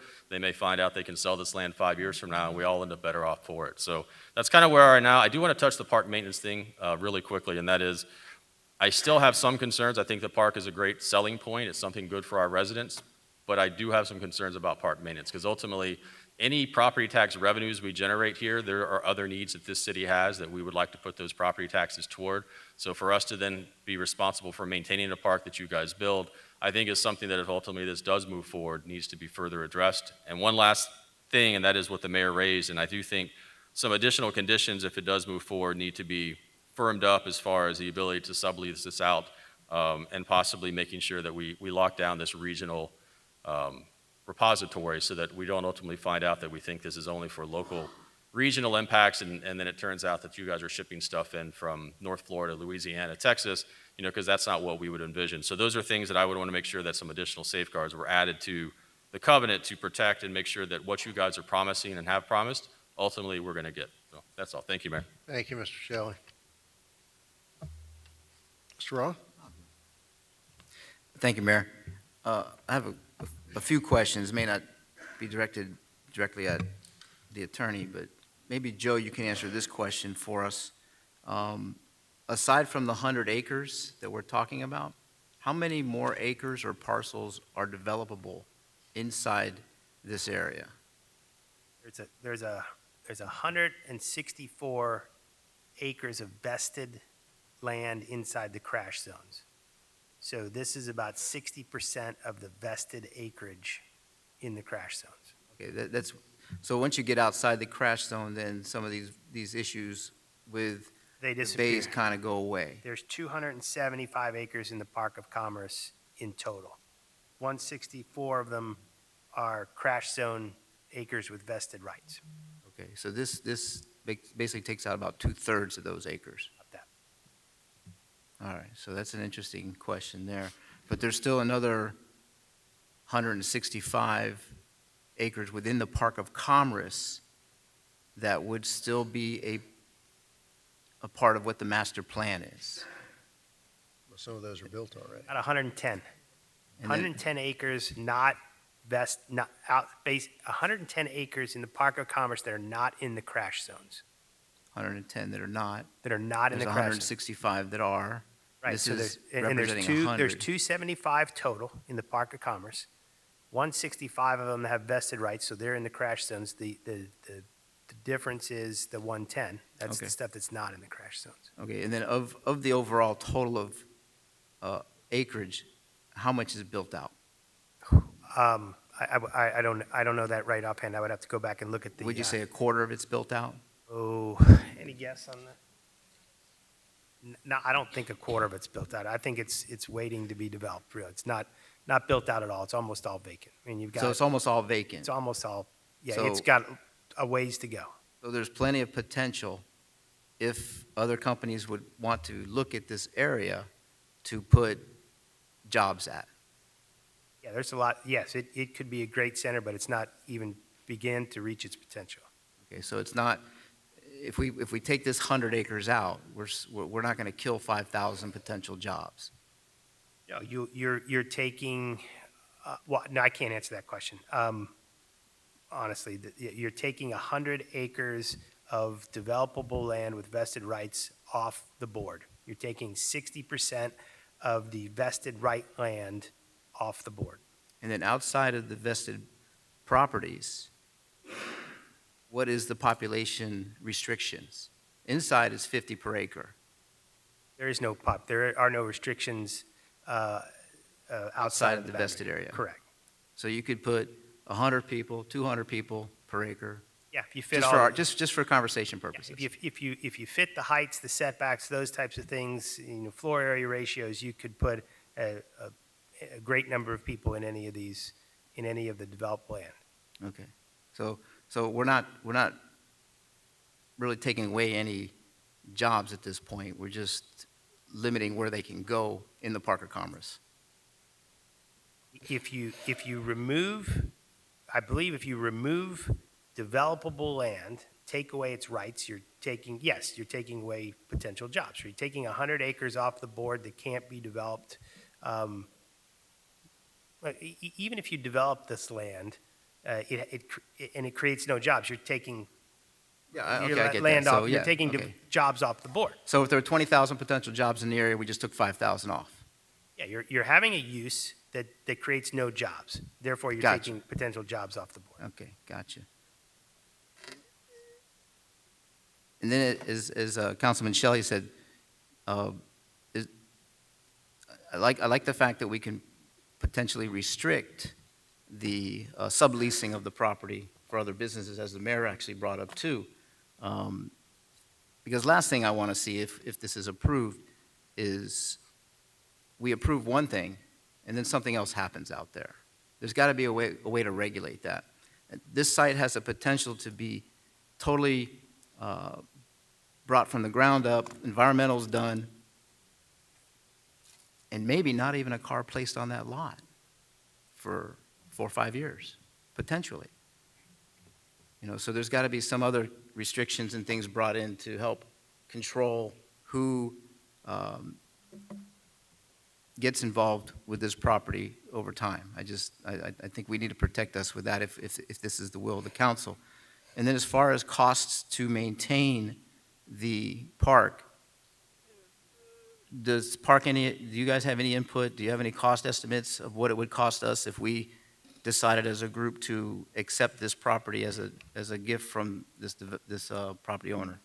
Councilman, the applicant did meet with us, including Parks and Rec staff, but without really knowing the extent of the amenities, what the dog park might look like, and/or the playground, the exercise equipment, it's very difficult to determine how much it would cost to maintain it. Okay, but as far as insurance, grounds, and maintaining that, is there any determination of what that would cost? I don't know. I heard the number that the applicant said, but I do not know how much it would cost. So we need more time to figure that part out, too. And an absolute understanding of what would actually be there. Okay. All right. If That's all I have. may, on the park issue, one of the mechanisms that the city could look to is creating a time frame where they would decide whether to accept the park proffer, the conveyance. So maybe give 6 months or however much time you feel is appropriate for your staff to work with us to figure out what the cost would be, and then you could decide if it's something that you want to accept. So we would be open to giving the council lots of time to decide what that number is and if it's worthwhile. Okay. That's all I'm going to reserve if I need to. Thank you, Mayor. Thank you, Councilman Roth. Councilwoman Bailey. Thank you, Mayor. So yes, definitely a very, very long list of concerns and advantages. I would like to thank you guys for really listening. I know that when you first approached me, it was right in the middle of the election or right after the election, and one of the biggest concerns in that area were parks. And I proposed adding the playground there because I thought that would be something that the residents of that area would really enjoy. Mayor, I agree with you completely that we are on the edge, and I'm definitely a dreamer. My biggest concern with that area are all the restrictions and the covenants. So looking at the fact that there are no jobs that are being creative, essentially, and weighing the benefits for the Air Force Base and minimally for the track, I think that us being able to use this S&P 500 company as a selling point for Homestead would also be in our best interest. One of my main goals is to attend these functions that we go to help sell the city, because that's something I haven't been a part of in the last 2 years, and it's one of my big goals this year and next. So I do see that it's not creating jobs, but I can't help but feel that it would still have a positive impact on bringing more jobs. And it's such a tough thing looking at the uses being in that APZ. I'm very sensitive to the fact that anybody on their second-story building might see this, but would it look better to have an industry-type building? You know, that's, we can't guarantee that whatever else comes in there wouldn't be an eyesore as well. So I'm going to reserve for now. That's where I am at this time. Thank you, Councilwoman. Thank you. Vice Mayor. Yes, thank you, Mayor, and thank you, Tracy, for your presentation. I think you did a very phenomenal job of presenting on behalf of your clients, and I appreciate the fact that you engaged the community, because that's a big sticking point for me, and you tried your best, you know, to engage the community. I also appreciate the goodwill of proffering funding for a park, as well as the funding for several of the nonprofit organizations in our community. When I look at this project, a big sticking point for me was the lack of job creation. I'm having a hard time reconciling that. I know there are advantages and disadvantages on both sides of the coin as it relates to this project. but the lack of job creation is still having a hard time digesting that. So at this point, I'm going to be very transparent and say I won't be supporting this project tonight, primarily and/or principally, for that reason. Thank you, Vice Mayor. Mr. Fletcher. Yes, thank you. Again, thank you again for the presentation this evening. I strategically wanted to kind of go last to hear what my fellow colleagues had to say. Upon my initial induction into the office, I had a meeting with the applicant and his personnel, and my initial mindset during this whole process was to go with what city staff had recommended, which was denial. Okay. Since then, we've had multiple meetings, and I think it made me take a second look at what possibilities were out there. But as I continue to move forward in that thought process, you know, I also said, do you want to settle for what may be second best? And as we continue to move forward over the last couple of weeks, as early as Friday, I was ready to throw my support behind this project. Okay, but Saturday, after several discussions, and today, after several heated discussions and several emails from the residents that elected me to represent them in the district where this falls, there's no way I can support this at this time based on the input from those individuals. I think there's a lot of opportunities to still open the doors. I'm not completely closed off about the idea, but until we get full 100% participation from the community to ensure that everybody feels like they're getting the right product told to them, not snuck into a meeting or what have you. I know that's not the case. I'm the one who offered that you all go out and reach out to the community, I think, and you tried your best to do that. If I may, I did reach out to the delegates and the management office, and I followed up, and I just, you know, I can't force them to let me present to them, but sometimes I can force myself in the room if I know there's an advertised meeting. So I did my best to do the outreach. As a team, we really did make every possible effort. That's part of why we took to social media, to see if maybe we can engage the community that way, because it's a place where the doors are open. And as you can see from these binders, we definitely got positive feedback. But you can't win them all. And we tried to be respectful of everyone's concerns. We're willing to volunteer restrictions, to provide other public benefits, to work with the city in multiple ways. And I think that as a corporate partner, you really couldn't ask for a better company to enter your city than Copart, because of the fact that they really do play an important role in communities.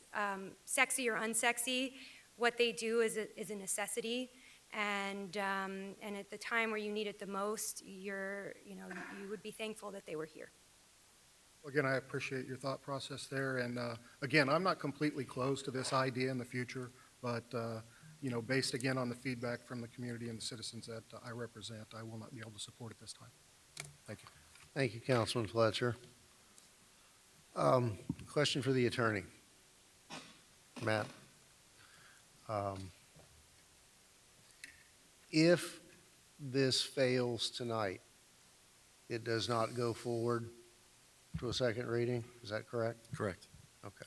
So we're done with a fail, either by majority vote or a tie vote. But I've said my piece. I hope that it doesn't go forward. But if it does, thinking ahead, I think that we're probably not going to see this next month, because I think it's incumbent on us to really nail down this park project in terms of design and cost and timing and obligation, and some feedback to us with some really reliable numbers as to what our perpetual liability would be if we decided to accept the park proposal. And I would surmise that it's also within our purview to reject that offer if this were to go forward as well. And I just want to clarify that so that we're all on the same page in the same room at the same time. Well, thank you. Well, then I'll close the public hearing and ask for a motion on this matter. All right, this matter has been moved for approval by Councilwoman Bailey and Councilman Roth. Thank you, Mayor. Just to clarify, this was deferred once already. Can it be deferred one more time so we can gather more information?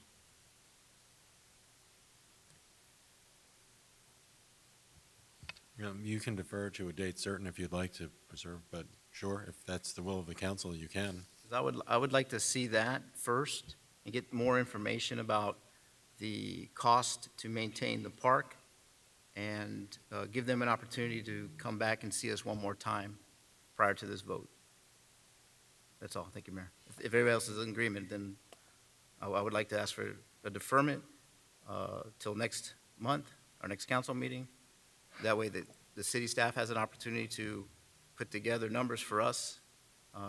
You know, with everything that was said tonight, there are some positives that come out of this transaction too. It's about $300,000 a year in taxes to the city, a new park for the east side of the city that is not there now. I get the painful part of 100 acres being taken off the potential job roles. I feel in my heart, as a few of my council members said tonight, that we are on the cusp of the commercial side of the city taking off.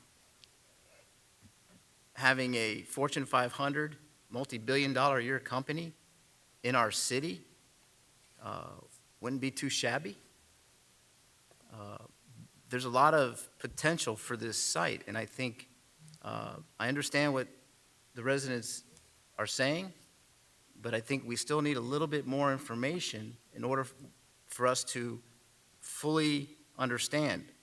We don't get an opportunity to speak to each other or debate these issues except for the time that we spent here today.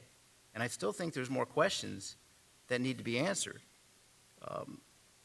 And I just don't think if we don't get a positive vote tonight, it doesn't come back to us at all, and it goes away.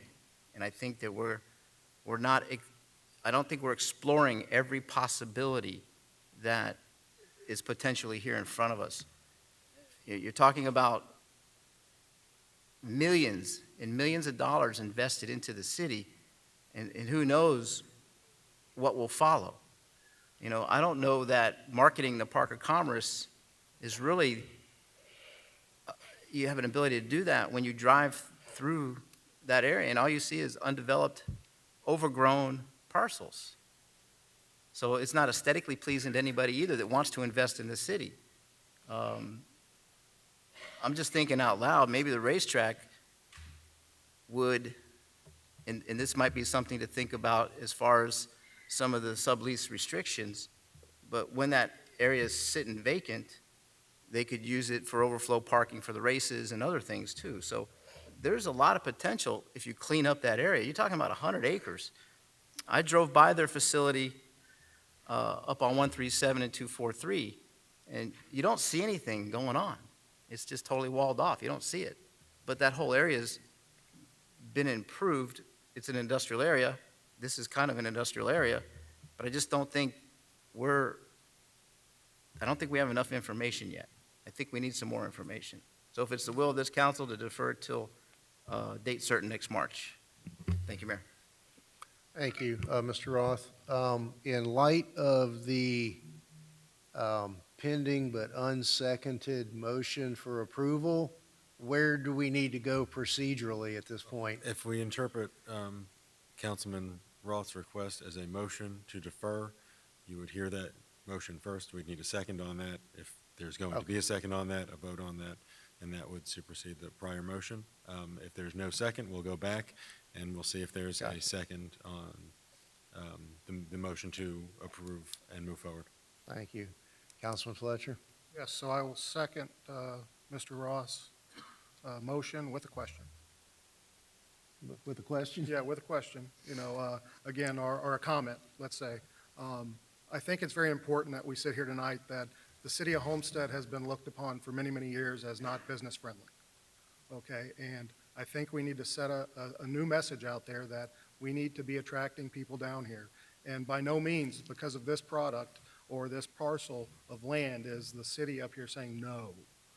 We have to make sure that everybody's involved in this process. And I think this gives another opportunity for the applicant to reach out to other folks throughout the community to bring the best product forward long-term. So that's it. Thank you. Thank you, Mr. Fletcher. Any other council? I just kind of like to respond to that by saying this matter is one of the first matters that landed on my conference table 3 months ago and was pending long before I was sworn in. There has been plenty of time for those who were here, I feel, in the last term to vet this. And the movement who wants to defer this clearly sees this matter apparently failing on a 3-3 vote. Is there a feeling maybe that we're going to have a new friendly council member at the next meeting or the next time this is heard for this item to pass? Again, the bottom line is if this project goes forward, it will take 100 acres of heavy commercial, light industrial property off the table for jobs creation for this community. I would urge my colleagues to move forward and dispose of this matter tonight. We've got a motion and a second to defer. So, Madam Clerk? Councilman Fletcher? Yes. Councilman Roth? Yes. Councilman Shelley? Yes. Councilwoman Bailey? Yes. Vice Mayor Fairclough Staggers? Yes. Mayor Losner? Nope. The motion carries. Thank you. Before we move on just from the discussion, I've heard several questions about information regarding the park and what the maintenance responsibilities might be. Is there any other information that any council member would like staff to collect before we reconvene next month? Is there anything additional that that the council would like to know so that staff can address those questions before we get there?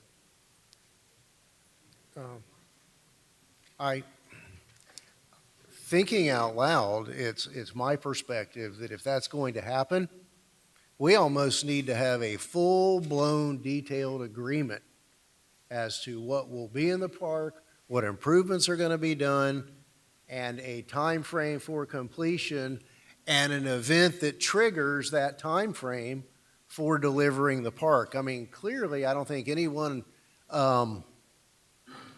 disputes that the environmental mitigation on this particular parcel before it is utilized for the intended use could be 2 to 3 years. Now, there have been representations that there's no mitigation necessary within the park. But, you know, it's almost as if we'd be putting the cart before the horse and having that agreement in place in principle contingent upon approval of the text change.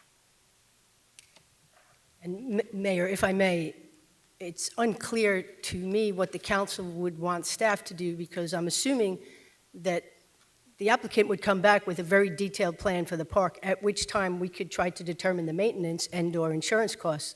But without direction from this council, we would not be involved in that process at all, correct? In them developing this park plan. The discussion, I can speak for myself.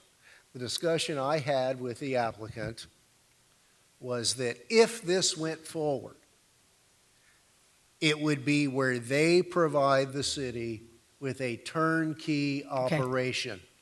That it being my opinion that the private sector can do it cheaper, faster, and better than government can.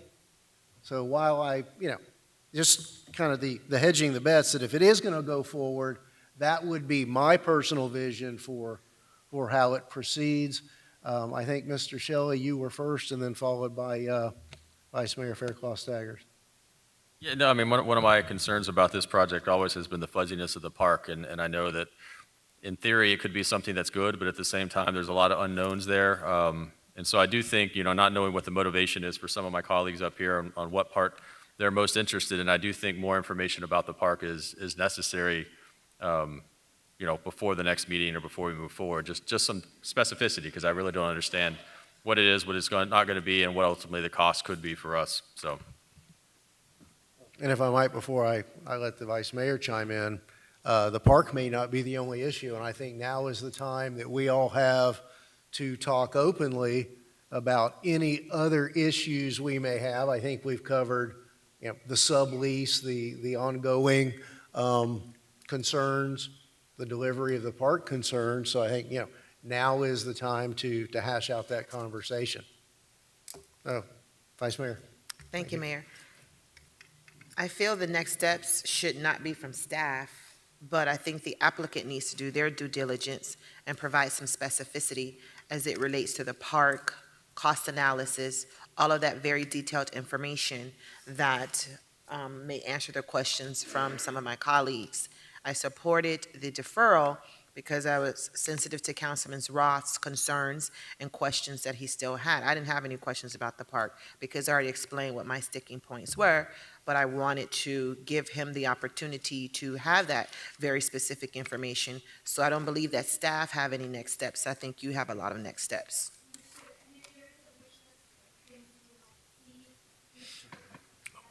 Oh, sorry. Thank you. Staff or directly. We did provide a conceptual plan in your agenda package for ideas for the park. We did meet with the Parks Department and City Management staff to get ideas so that we could deliver something concrete. I think they were looking for some direction from you. Now we have it. We will be able to come back to you at a minimum with a more solidified plan and numbers. So we'll do that. Thank you. Thank you. Councilman Roth. Thank you, Mayor. Would this be the time also, Matt, to include some of those restrictions we were talking about, the subleasing capabilities, things like that, or are we not at that part yet? Because, I mean, I think the applicant has heard your concerns They- and, can address that in their proffer if they choose to amend that going forward. okay, all right, thank you, Mayor. Mr. Pearl. Thank you, Mr. Roth. Okay. Next item is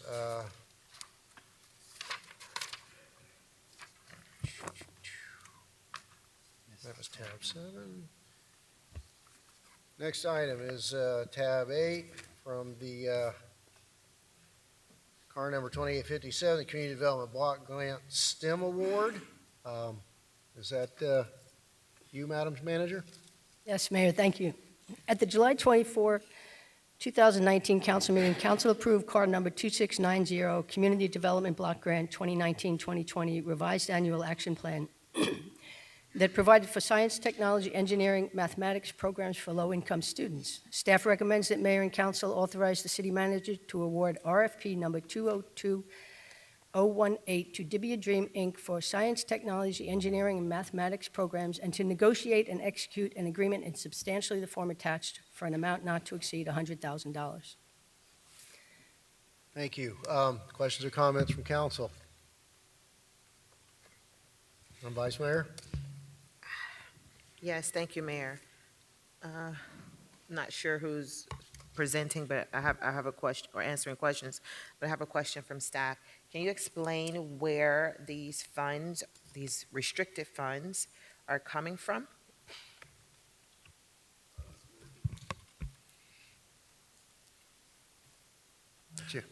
Calvin Knowles with Knowles and Associates. The source of the money is the Community Development Block Grant Program. Understand that. Is this a compilation of surplus funds?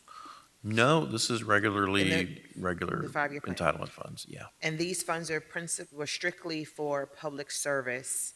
Correct. Public service projects? Correct. This is part of your 15% limitation annually on public services. Public service. Question as it relates to the timeline. when do we have to have these funds expended? Each year that you allocate public service funding, it has to be completely spent by the end of the fiscal year, which would be the end of September. And then October 1st, it resets. Okay. And it can't roll from year to year. Right, I'm just asking clarifying understand, questions ma'am. for, Thank you. for the public. Did we reach out to the Seek Foundation? Seek. Because they were contacting me as it relates to funding for STEM programs. I know we put out the advertisements. Yeah, but it was. The Seek Foundation did not respond to this advertisement. The solicitation went through the city's procurement department. I don't recall that particular organization. Oh, okay. I just wanted to make sure that they had an opportunity to apply for the funds because they were contacting me for funding for these type of services in the community. Yeah, I can ask if. But if they didn't respond, then. Well, yeah, I mean, it was a There you advertised RFP, so. Yeah. Okay. Do we have representatives from, I see a representative from To Be a Dream here, but do we have the other operator here? No, ma'am, we do not. Did they know this is on the agenda for tonight?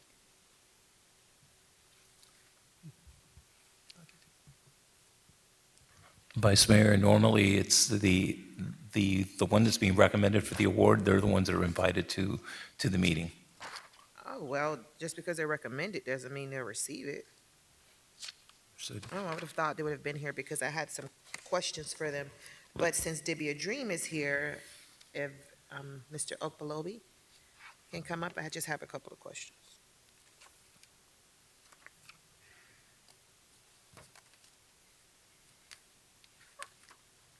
Good evening.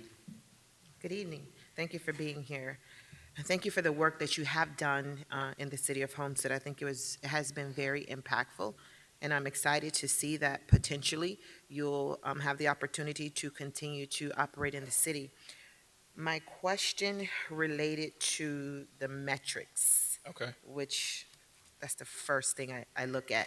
With the CIS program that you use to facilitate your assessments, is that principally for attitudes and social emotional, or there's an academic component in there? It's both. So we do a pre-test to see where the kids are and kind of assess basically where they are academically, also behaviorally, and then we do a mid-test and then an assessment at the end.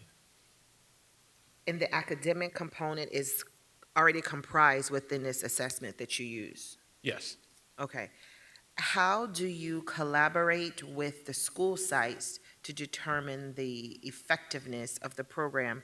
I know you indicated attendance, report cards. How does that collaboration look? Sure. So we speak with the principal and definitely get them on board. Most of the time they serve as a site coordinator or someone they trust to run help with after school or now with STEM Saturdays. So we reach out, we talk to them, we try to get the students that are involved, we try to get their progress reports, also their grades to keep track to. Let's say if this child started as a C student, by the end of the year, hopefully they moved up to an A or B, and we know that we play a small portion in that since we're only after school and weekend. But we try to be an enhancement to the school overall. Has the principal of Laura C. Saunders agreed to execute or facilitate an affiliating agreement if this is approved? Yes, so I actually had a meeting before today, before this meeting with her. We're going to do summer and then go from there. So we'll do the affiliated agreement to make sure everything's taken care of, and I'll go back because I brought the after-school agreement today. Tomorrow I'll bring back for the summer, she'll sign that, and then we'll get the ball rolling there. And then also for STEM Saturdays, she has agreed, and also Homestead Middle, to make sure that they submit all information to their students and their families. And if we may work on getting a bus or somehow to get the students to either FICA Williams or Miami Pal. Okay, I'm going to toggle back and forth between you and staff. Okay, so staff, in looking at their budget, is their budget in alignment to the requirements for this grant? Well, short answer is yes, from what we've seen, but we do need to drill down into greater detail with the budget and the reimbursement schedule And it's our intent to do that over the next few weeks, but we felt that it was important, given the ticking timeline, to get this before you as expeditiously as possible, so we can get authority to hammer out those budget details down the road. But they did supply budgets, and the budgets are in line with Right. what is eligible under It the was very grant. detailed, and I didn't have any questions regarding the budget. I just wanted to make sure that it was in alignment to what the grant calls for. It is that we do need to reiterate some things in terms of, purchase of equipment versus supplies, and, what equipment is, what's a supply, what's an equipment, things like that. But yeah, overall, it's fine. So how did we determine these two schools? Well, I know that the staff with the city met with the education committee and received feedback that these two schools were in great need of these services, and specifically that there was a need to target K through 8. As we launch into this program, this is the first year, we've never done this before, so I think that what we want to do is to see how it goes the first year, and then we have an option, if it goes well, to renew for next year, and at that time we could explore expanding it to other educational facilities in the city. I would say that the RFP was structured specifically for K through 8, so we probably would want to stay within that lane. Okay. And full disclosure, I was not a part of those conversations to select the schools. I just wanted to understand the rationale for selecting these two particular schools. And I think these are two great targets. And looking at their data charts for Laura Saunders and Homestead Middle School and the levels of proficiency in math and science, there is a need for both of these schools. So I see how this partnership would definitely help to increase the overall proficiencies in math and science for both schools, because they're less than 50%, particularly in science, which is the greater area. Do you have any other, no, scratch that question. Scratch that. Where am I? How has your impact been in Arcola Lake Elementary? Because it mirrors Laura Saunders, so I want you to talk about the success of that program. Yeah, I would say out of our 6 programs and our 2 out-of-state programs, that Arcola Lake is now our best program. It's mainly because of dedication of the staff, and the families have come together as we have really taken time to do an assessment of the need instead of coming in with our program and saying, okay, we're only going to do this. Sometimes when we started there, we were trying to do STEM, and the principal mentioned that, look, we really need literacy and then STEM. So we just sat and we really looked at the needs of the school. And once we took care of the needs of the school, we started to see changes as far as academics, behavior, and things like that. One thing we implemented in our after-school program is mindfulness. So basically, for about a minute, the kids will sit in silence right after they get their meal. And that changes the whole dynamic of what we do after school, because we all know after we get out of work, our kids, we're all hyped for whatever reason. So we want to calm them down so they can retain the information that was done earlier in the day, but then also STEM projects and things, different things that we do after school. And my final question is, as it relates to your programming for the after-school component, how do you determine which academic disciplines you will focus on per day or per week? Per week, we have a calendar. So to give you a typical day of after school, 3 o'clock, it turns into Dream Academy. Well, at Laura Saunders, it'll be 4 o'clock. It will turn into Dream Academy. And they'll get a meal. A lot of the kids that we serve, for whatever reason, don't eat meals outside of school. And then we'll make sure their homework is done. A lot of kids are not able to do homework on iReady for whatever reason at home. They may not have Wi-Fi, that they live in digital deserts. So we ensure that their homework is done. And then from there, for that month, the month that we're in now is our STEM month. They will do different STEM projects throughout this month. And then after that, we teach them the fundamentals of a sport and then allow them to play that sport. And then by, as I spoke to her, 5:45 to 6 o'clock, they'll be on a bus to go home safely.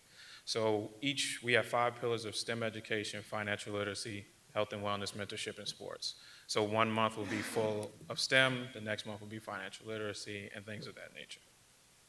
So with your project-based learning activities, is it possible for you to align those activities Yes. to where those grade levels are in the pacing guide, particularly in anticipation of them taking the FCAT 2.0 for science in 5th and 8th grade, to give them that added exposure to those fair game benchmarks? Yes, we had a detailed conversation about that today because I think they're actually starting testing soon. So we kind of went into that thought process and how that would look. So yes, there will be an alignment there.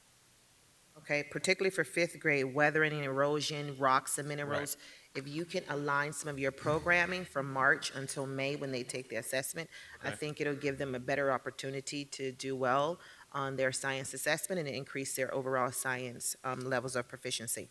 Okay, definitely. On August 8th, you have a STEM showcase. What would that look like? A Say again? proposed STEM showcase. Oh, on August 8th, during, I guess, before back to school. Yeah, so what we try to do is raise more awareness around STEM. I think sometimes when people hear it, they only think of science, they only think of math and different things like that, not understanding that science is in everything. So we want to get them involved with different projects and things like that. So if we can show them that, yes, you can have rockets, we may be able to do coding, you may be able to build boats and different things like that. Climate change, as we've done in August last year with the STEM Saturday and Homestead, we just try to get them to understand that there's more to science than just what they have learned or heard. Okay, thank you. Out of the 2 applicants that applied for this, I would support Dibia Dream Foundation because it's as if we're getting more bang for our buck. We're getting the after-school programming from March until September as opposed to from March to May with the other operator, as well as that STEM Saturday component. And with the STEM Saturday component, it is not exclusive to these 2 schools. It is open It's to open the to everyone, community, yes. although students from those 2 schools will have reserved spots. Yes, we're going to work with the schools to target those kids to ensure that they're there at a high volume. Right, but we're open to the providing public, this yeah. experience to the larger community, and it's not principally exclusive to these schools, 2 schools. I like the fact that you have metrics that are measurable, as opposed to the other operator where it was very vague. I didn't know what they were using to measure the effectiveness of the program. They indicated attendance rosters and the amount of activities that they facilitate. That doesn't measure metrics. And I was unclear if they were targeting 50 students or 100 students because they referenced 100 and it was just too many holes in there for me. I didn't see that they have operated at other schools, other counties, or had different partners. So because of your track record, the level of specificity, and the work that I know you have done in the community, I would be supporting Dibia Dream tonight for this award. Thank you. Thank you, Vice Mayor. Councilwoman Bailey? Thank you, Mayor. I would like to echo all of that. I really appreciate that holistic approach that you put on the program. You can be passionate about a certain subject in school, but unless you're looking at the whole student, then you're not quite at that goal of making a big change in their life. So I see that, and I appreciate it. I've seen firsthand what you're doing with STEM Saturdays, and absolutely love it. My son loves it. So to be able to offer it to these 2 schools, which I agree wholeheartedly are 2 great 2 first choices. I had one question pertaining to the after, so that would be an after-school program that kids could sign up for? Yes, so we started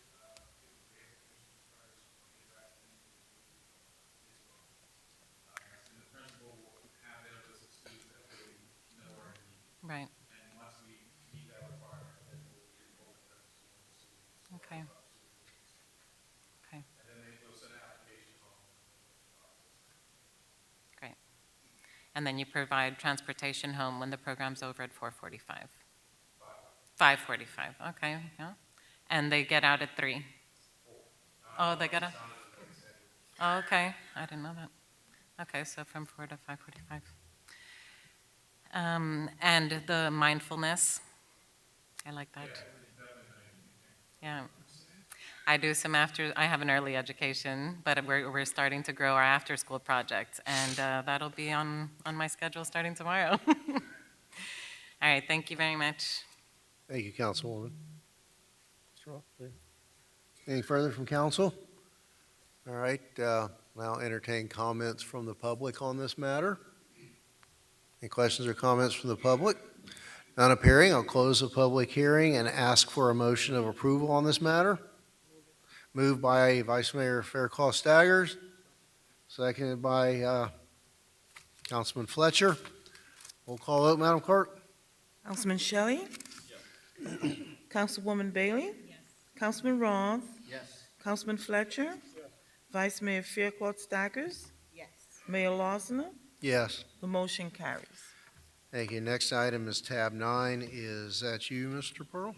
I'll just read the title into the record, and then I'll pass it on to the city manager. Tab 9 is a resolution of the City Council of the City of Homestead, Florida, authorizing the approval and execution of a service agreement with MOTOROLA Solutions, Inc. for the maintenance and repairs of the bidirectional amplifiers, antennas, mobiles, and portable radios for the City of Homestead Police Department pursuant to City Code Section 2-411.1A7, exemptions from competitive bidding, providing for an effective date. Thank you. Anything further from staff? Manager? Yes, Mayor. Staff recommends that Mayor and Council approve the attached resolution authorizing the city manager to enter into an agreement with Motorola Solutions, Inc. for the maintenance and repair of the bidirectional amplifiers antennas located at the Oasis Publix, Waterstone Publix, and Homestead Hospital, and its 175 APX 8000 and 94 APX 8500 radios for a total of $55,157.40. The initial term of this agreement shall be from the date of execution through January 31st, 2021, and may be extended annually thereafter upon the same terms and conditions and with the mutual written consent of both parties. Thank you. Do we have any questions from council? Questions from council? Okay. Do we have anyone from the public who would like to comment on this matter? None, then we'll close the public hearing, and I'll entertain a motion for approval of this matter. Moved by Councilman Roth. Seconded by Councilwoman Bailey. Madam Clerk, roll call. Councilwoman Bailey? Yes. Councilman Shelley? Yes. Councilman Fletcher? Yes. Councilman Roth? Yes. Vice Mayor Fairclough Staggers? Yes. Mayor Losner? Yes. The motion carries. Thank you. Okay. Next item is public comments. Now open the floor for public comments, and I'm going to try to regroup here and get these request sheets back in the order in which they came in. And I'll call each of you up and remind you that you each have 3 minutes. Ms. Sorrentino, do you have anything further?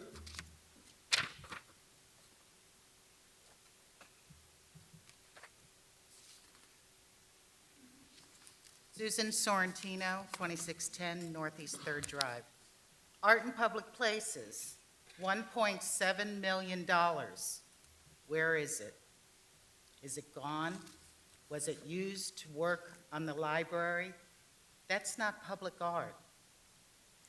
Did the council approve this to be used on a library? So we've taken the money that we accrued from the developers and builders, and we've given it back to continue work on a library that came up short. It wasn't supposed to be an overdraft protection. Tallahassee rolled this program out in 2007, that 1.5% of building cost should be public art in the community. We have none. Now we have no money left. We have an art committee that hasn't met in 2.5 years. You think nobody's watching? We're watching. It matters. It matters that you've grossly mismanaged art in public places. I'm concerned. I'm sure Tallahassee is too. They rolled out this program in 2007 so that the state of Florida, each city, could pick it up and have art in their community. I'm just embarrassed that you let me come up here every month, just about, in the past year and a half, and give you great ideas as to how we could use this money. And all along, you had voted for it to be used elsewhere. I feel like a fool, and you should be ashamed of yourself. Mr. Jenkins?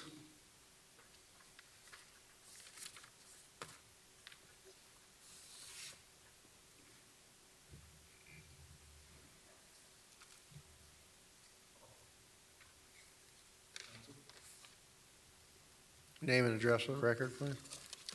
My name is Walter Jenkins III, 1436 Northeast 40th Road, Homestead, Florida, 33033. Neighbors, let's try to read less minds and ask more questions, which in turn, we will begin to care more about what the people we care about care about. Amongst an amazing candidate pool, I am one of the many neighbors, like all of you today here, who care, which is why Curtis, Brad, Erica, Michael, and myself are here to offer our service to our city. First, I would like to say thank you to our family and our friends. Thanks for your support and your emails and your calls. Words cannot express how humbled and honored all of us candidates are for the expression of sentiments and confidence that you have bestowed upon each of us throughout this candidacy for this vacant seat, which is so important to our city and community to bring it to wholeness. Thank you, Mayor, Vice Mayor, and fellow council members, for the time that you've taken to get to know each of us over the past couple of months. I know it was unnecessary, but you certainly invested the time, and we really appreciate you taking the time to get to hear us and know us.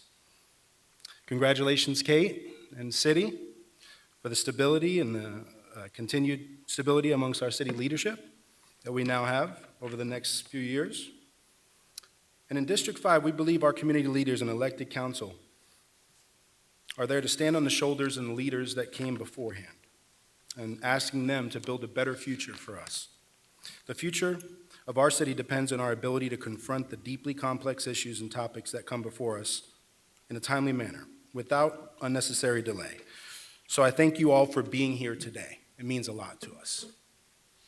Now let's elevate our residents and our small business owners who have big dreams and provide them with a clear path and an easier predetermined fast track to delivering our city with first-class enterprise and establishments that we deserve. I believe that we are a strong, cohesive, resilient, diverse group of people that many outside of Homestead only get to hear about in the communities of old days. Let's reject the hate and let's stand as a united group of neighbors.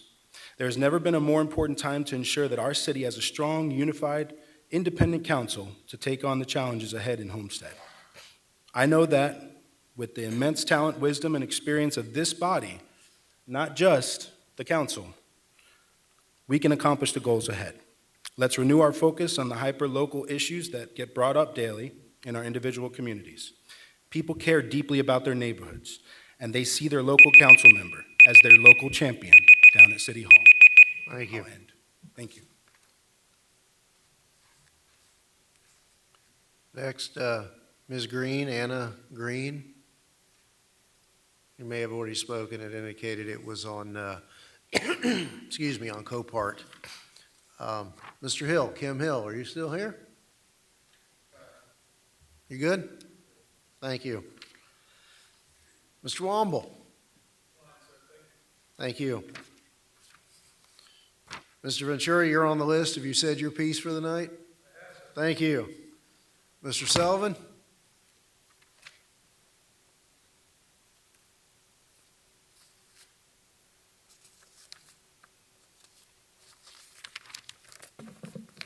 Kevin Sullivan, 1860 Southeast 6th Court. Just have a comment. I went to a planning and zoning meeting last week, and I saw some really good things. But I have to commend Councilwoman Bailey and her Southwest Committee with this plan that they have for the whole Southwest. There was a building presented that really was remarkable. Development Services, I'm glad that Mr. Cardino's left because he doesn't have to hear these words. I have to commend him for working We won't together. tell him. Don't let him get this on the tape either. For working to get this building. The building looks nice. It's going to be great for the city of Homestead. My only question is, the question came up, and it wasn't answered to my satisfaction, about putting sprinklers in a new building.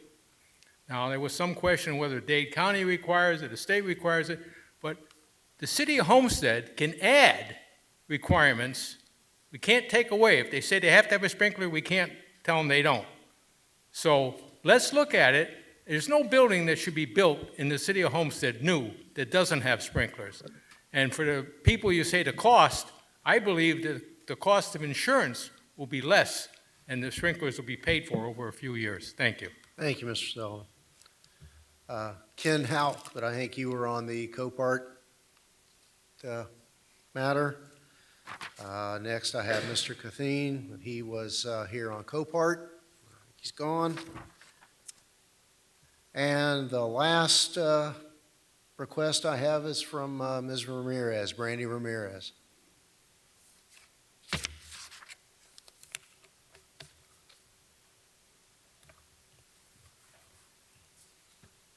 Good evening, Brandy Ramirez, address 2231 Southeast First Street.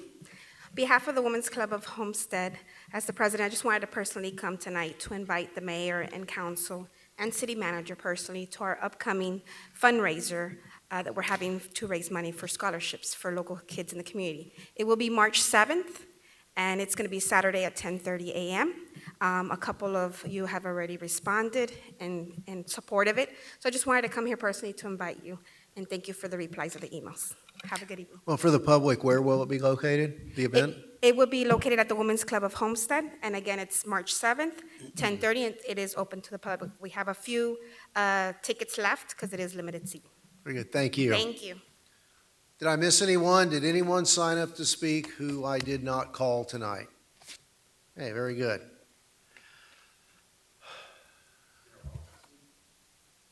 Pardon?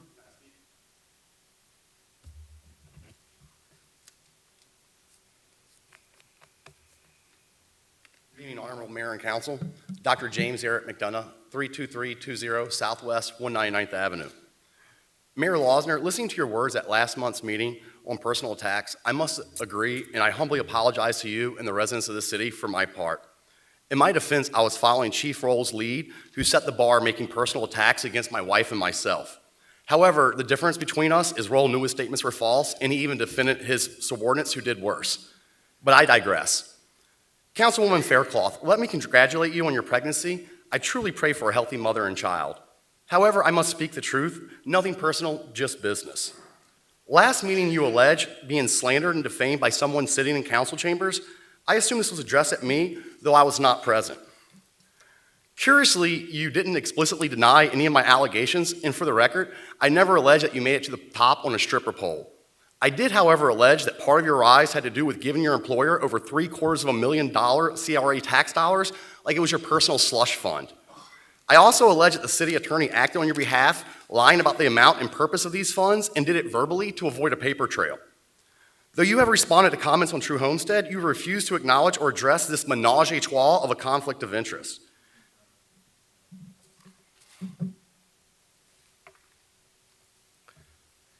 Anyone further?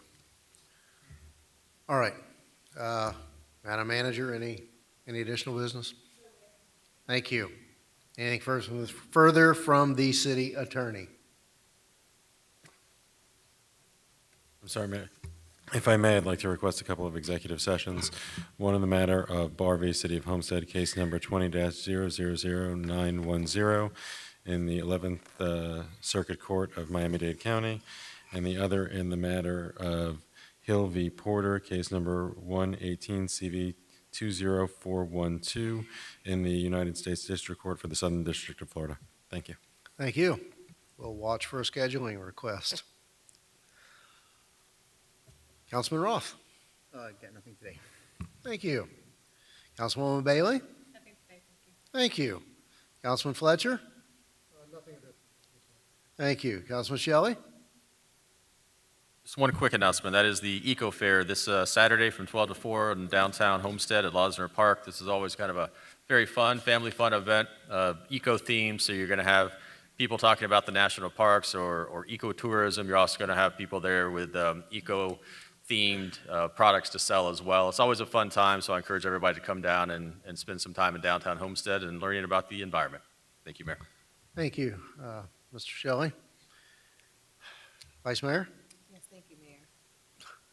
Gotcha. One thing I won't do is respond to anything that is insignificant. So when it's insignificant, I won't even respond to it. If there are any residents that have questions about the $775,000 that was invested into West Homestead, then elementary, now K-8 Center, you can put in a public request with the city clerk to get very detailed information about that. That was a project that was passed unanimously by everyone on council. I'm having a very hard time understanding why investing almost $1 million of excess CRA funds that hadn't been used in several years into one of our most impoverished schools in our community, in the Southwest community. If I can recall, I don't think there has been a larger investment in the Southwest community to increase the educational opportunities for minority children and poor children in our community. So if I did something wrong for advocating for a school for kids who need it the most, I'll do it again. So again, if you want the facts about that money that was allocated in the Southwest section, put in a public request with the city clerk, and you can get all the detailed information. Additionally, we'll be making a very important decision tonight. I respectfully request that the community respects everyone's decision made on the dais. Disagreements make for a better democracy. This is not personal. We each have a right to vote in the manner in which we deem appropriate, and I will hope that the community will respect that. For those candidates, if no one prevails tonight, there will be another opportunity, but if someone does propel tonight, there will be another opportunity for you at the next election should you choose to run for the seat. Thank you, Mayor. I have nothing further. Thank you, Vice Mayor. The first item of my business is one additional appointment to the Charter Review Committee, naming Mr. Stephen Booker, the nominee of Councilman Roth, as prior nominee had to withdraw. And Mr. Roth, would you care to add anything? Yes, okay. All in favor? Aye. Thank you. And just a point of information, we will have our initial organizational type Charter Review Committee meeting in the small conference room on the third floor Monday at 5:30. My second item of business is it's titled "The Nomination to Fill the Vacancy in Council Seat 5.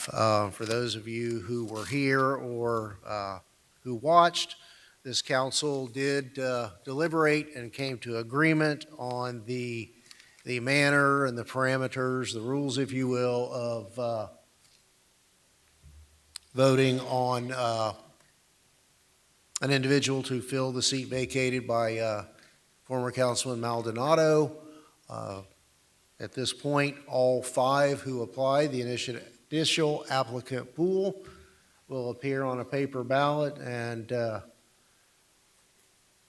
well, Matt, would you like to add anything? And I would ask council to, before we begin the balloting process, if there are any questions as to the procedures we adopted or in response to the memo circulated to each of us by the city attorney.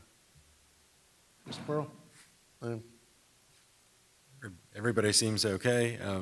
I don't want to belabor the point. You all made the decision during the last council meeting that each of the applicants would be nominees. You would cast a ballot. The clerk will read the results at the end. If we have somebody with a vote of the majority of the council, that person will be appointed. If we do not, then we will take the two highest vote getters, and they will proceed to a runoff, and a second ballot will be distributed to each of you.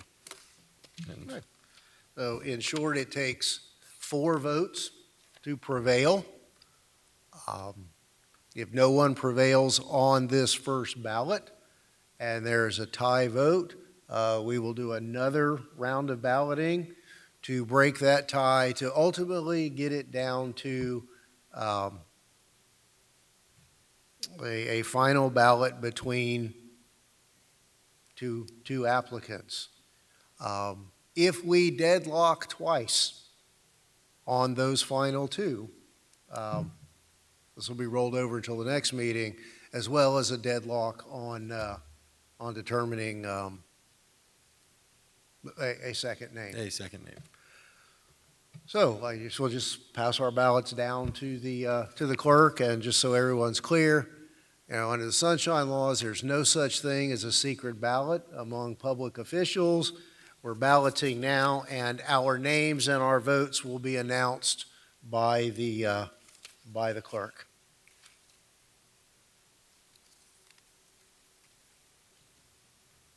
Councilwoman Bailey, Bradley Compton. Councilman Roth, Erica Avila. Mayor Losner, Walter Jenkins. Councilman Fletcher, Walter Jenkins.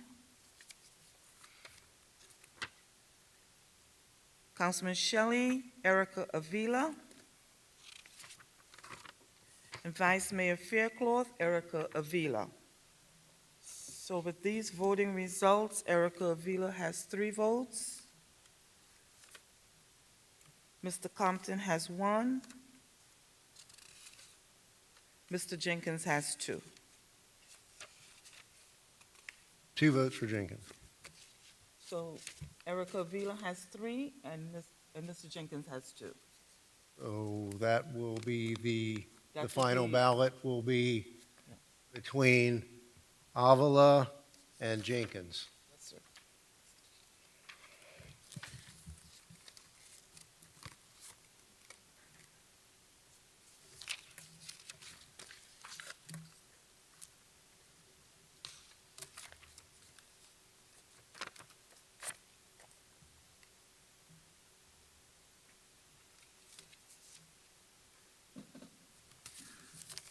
Thank you.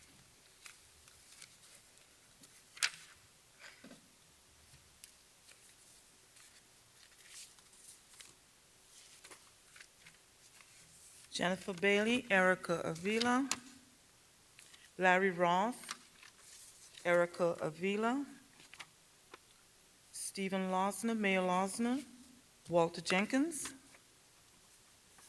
Councilman Shelley, Erica Avila. Councilman Fletcher, Walter Jenkins. That's it. Vice Mayor Faircloth, Erica Avila. Erica Avila has 4 votes. Mr. Jenkins has 2. Thank you. Can you brief us or fill us in on swearing in, or do you need to speak with the prevailing candidate? We would need to speak with the candidate to see what's convenient for that candidate. All right.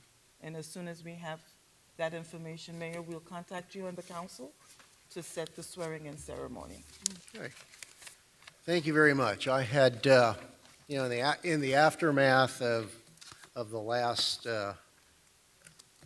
last meeting and some of the online chatter that was going on, someone sent me something that they found online that I want to share with every member of the community, and specifically anyone who receives a paycheck from the city of Homestead. It's as follows. Every time we turn our heads the other way, when we see the law flouted, when we tolerate what we know to be wrong, and when we close our eyes and ears to the corrupt because we are too busy or too frightened, when we fail to speak up and we fail to speak out, we strike a blow against freedom, decency, and justice. And that is said to be a quote from Robert F. Kennedy. And I hope that everyone who watches this or is here reflects upon those words. And with that, I will ask for a motion to adjourn. Moved by Councilman Roth, seconded by the Vice Mayor. All in favor?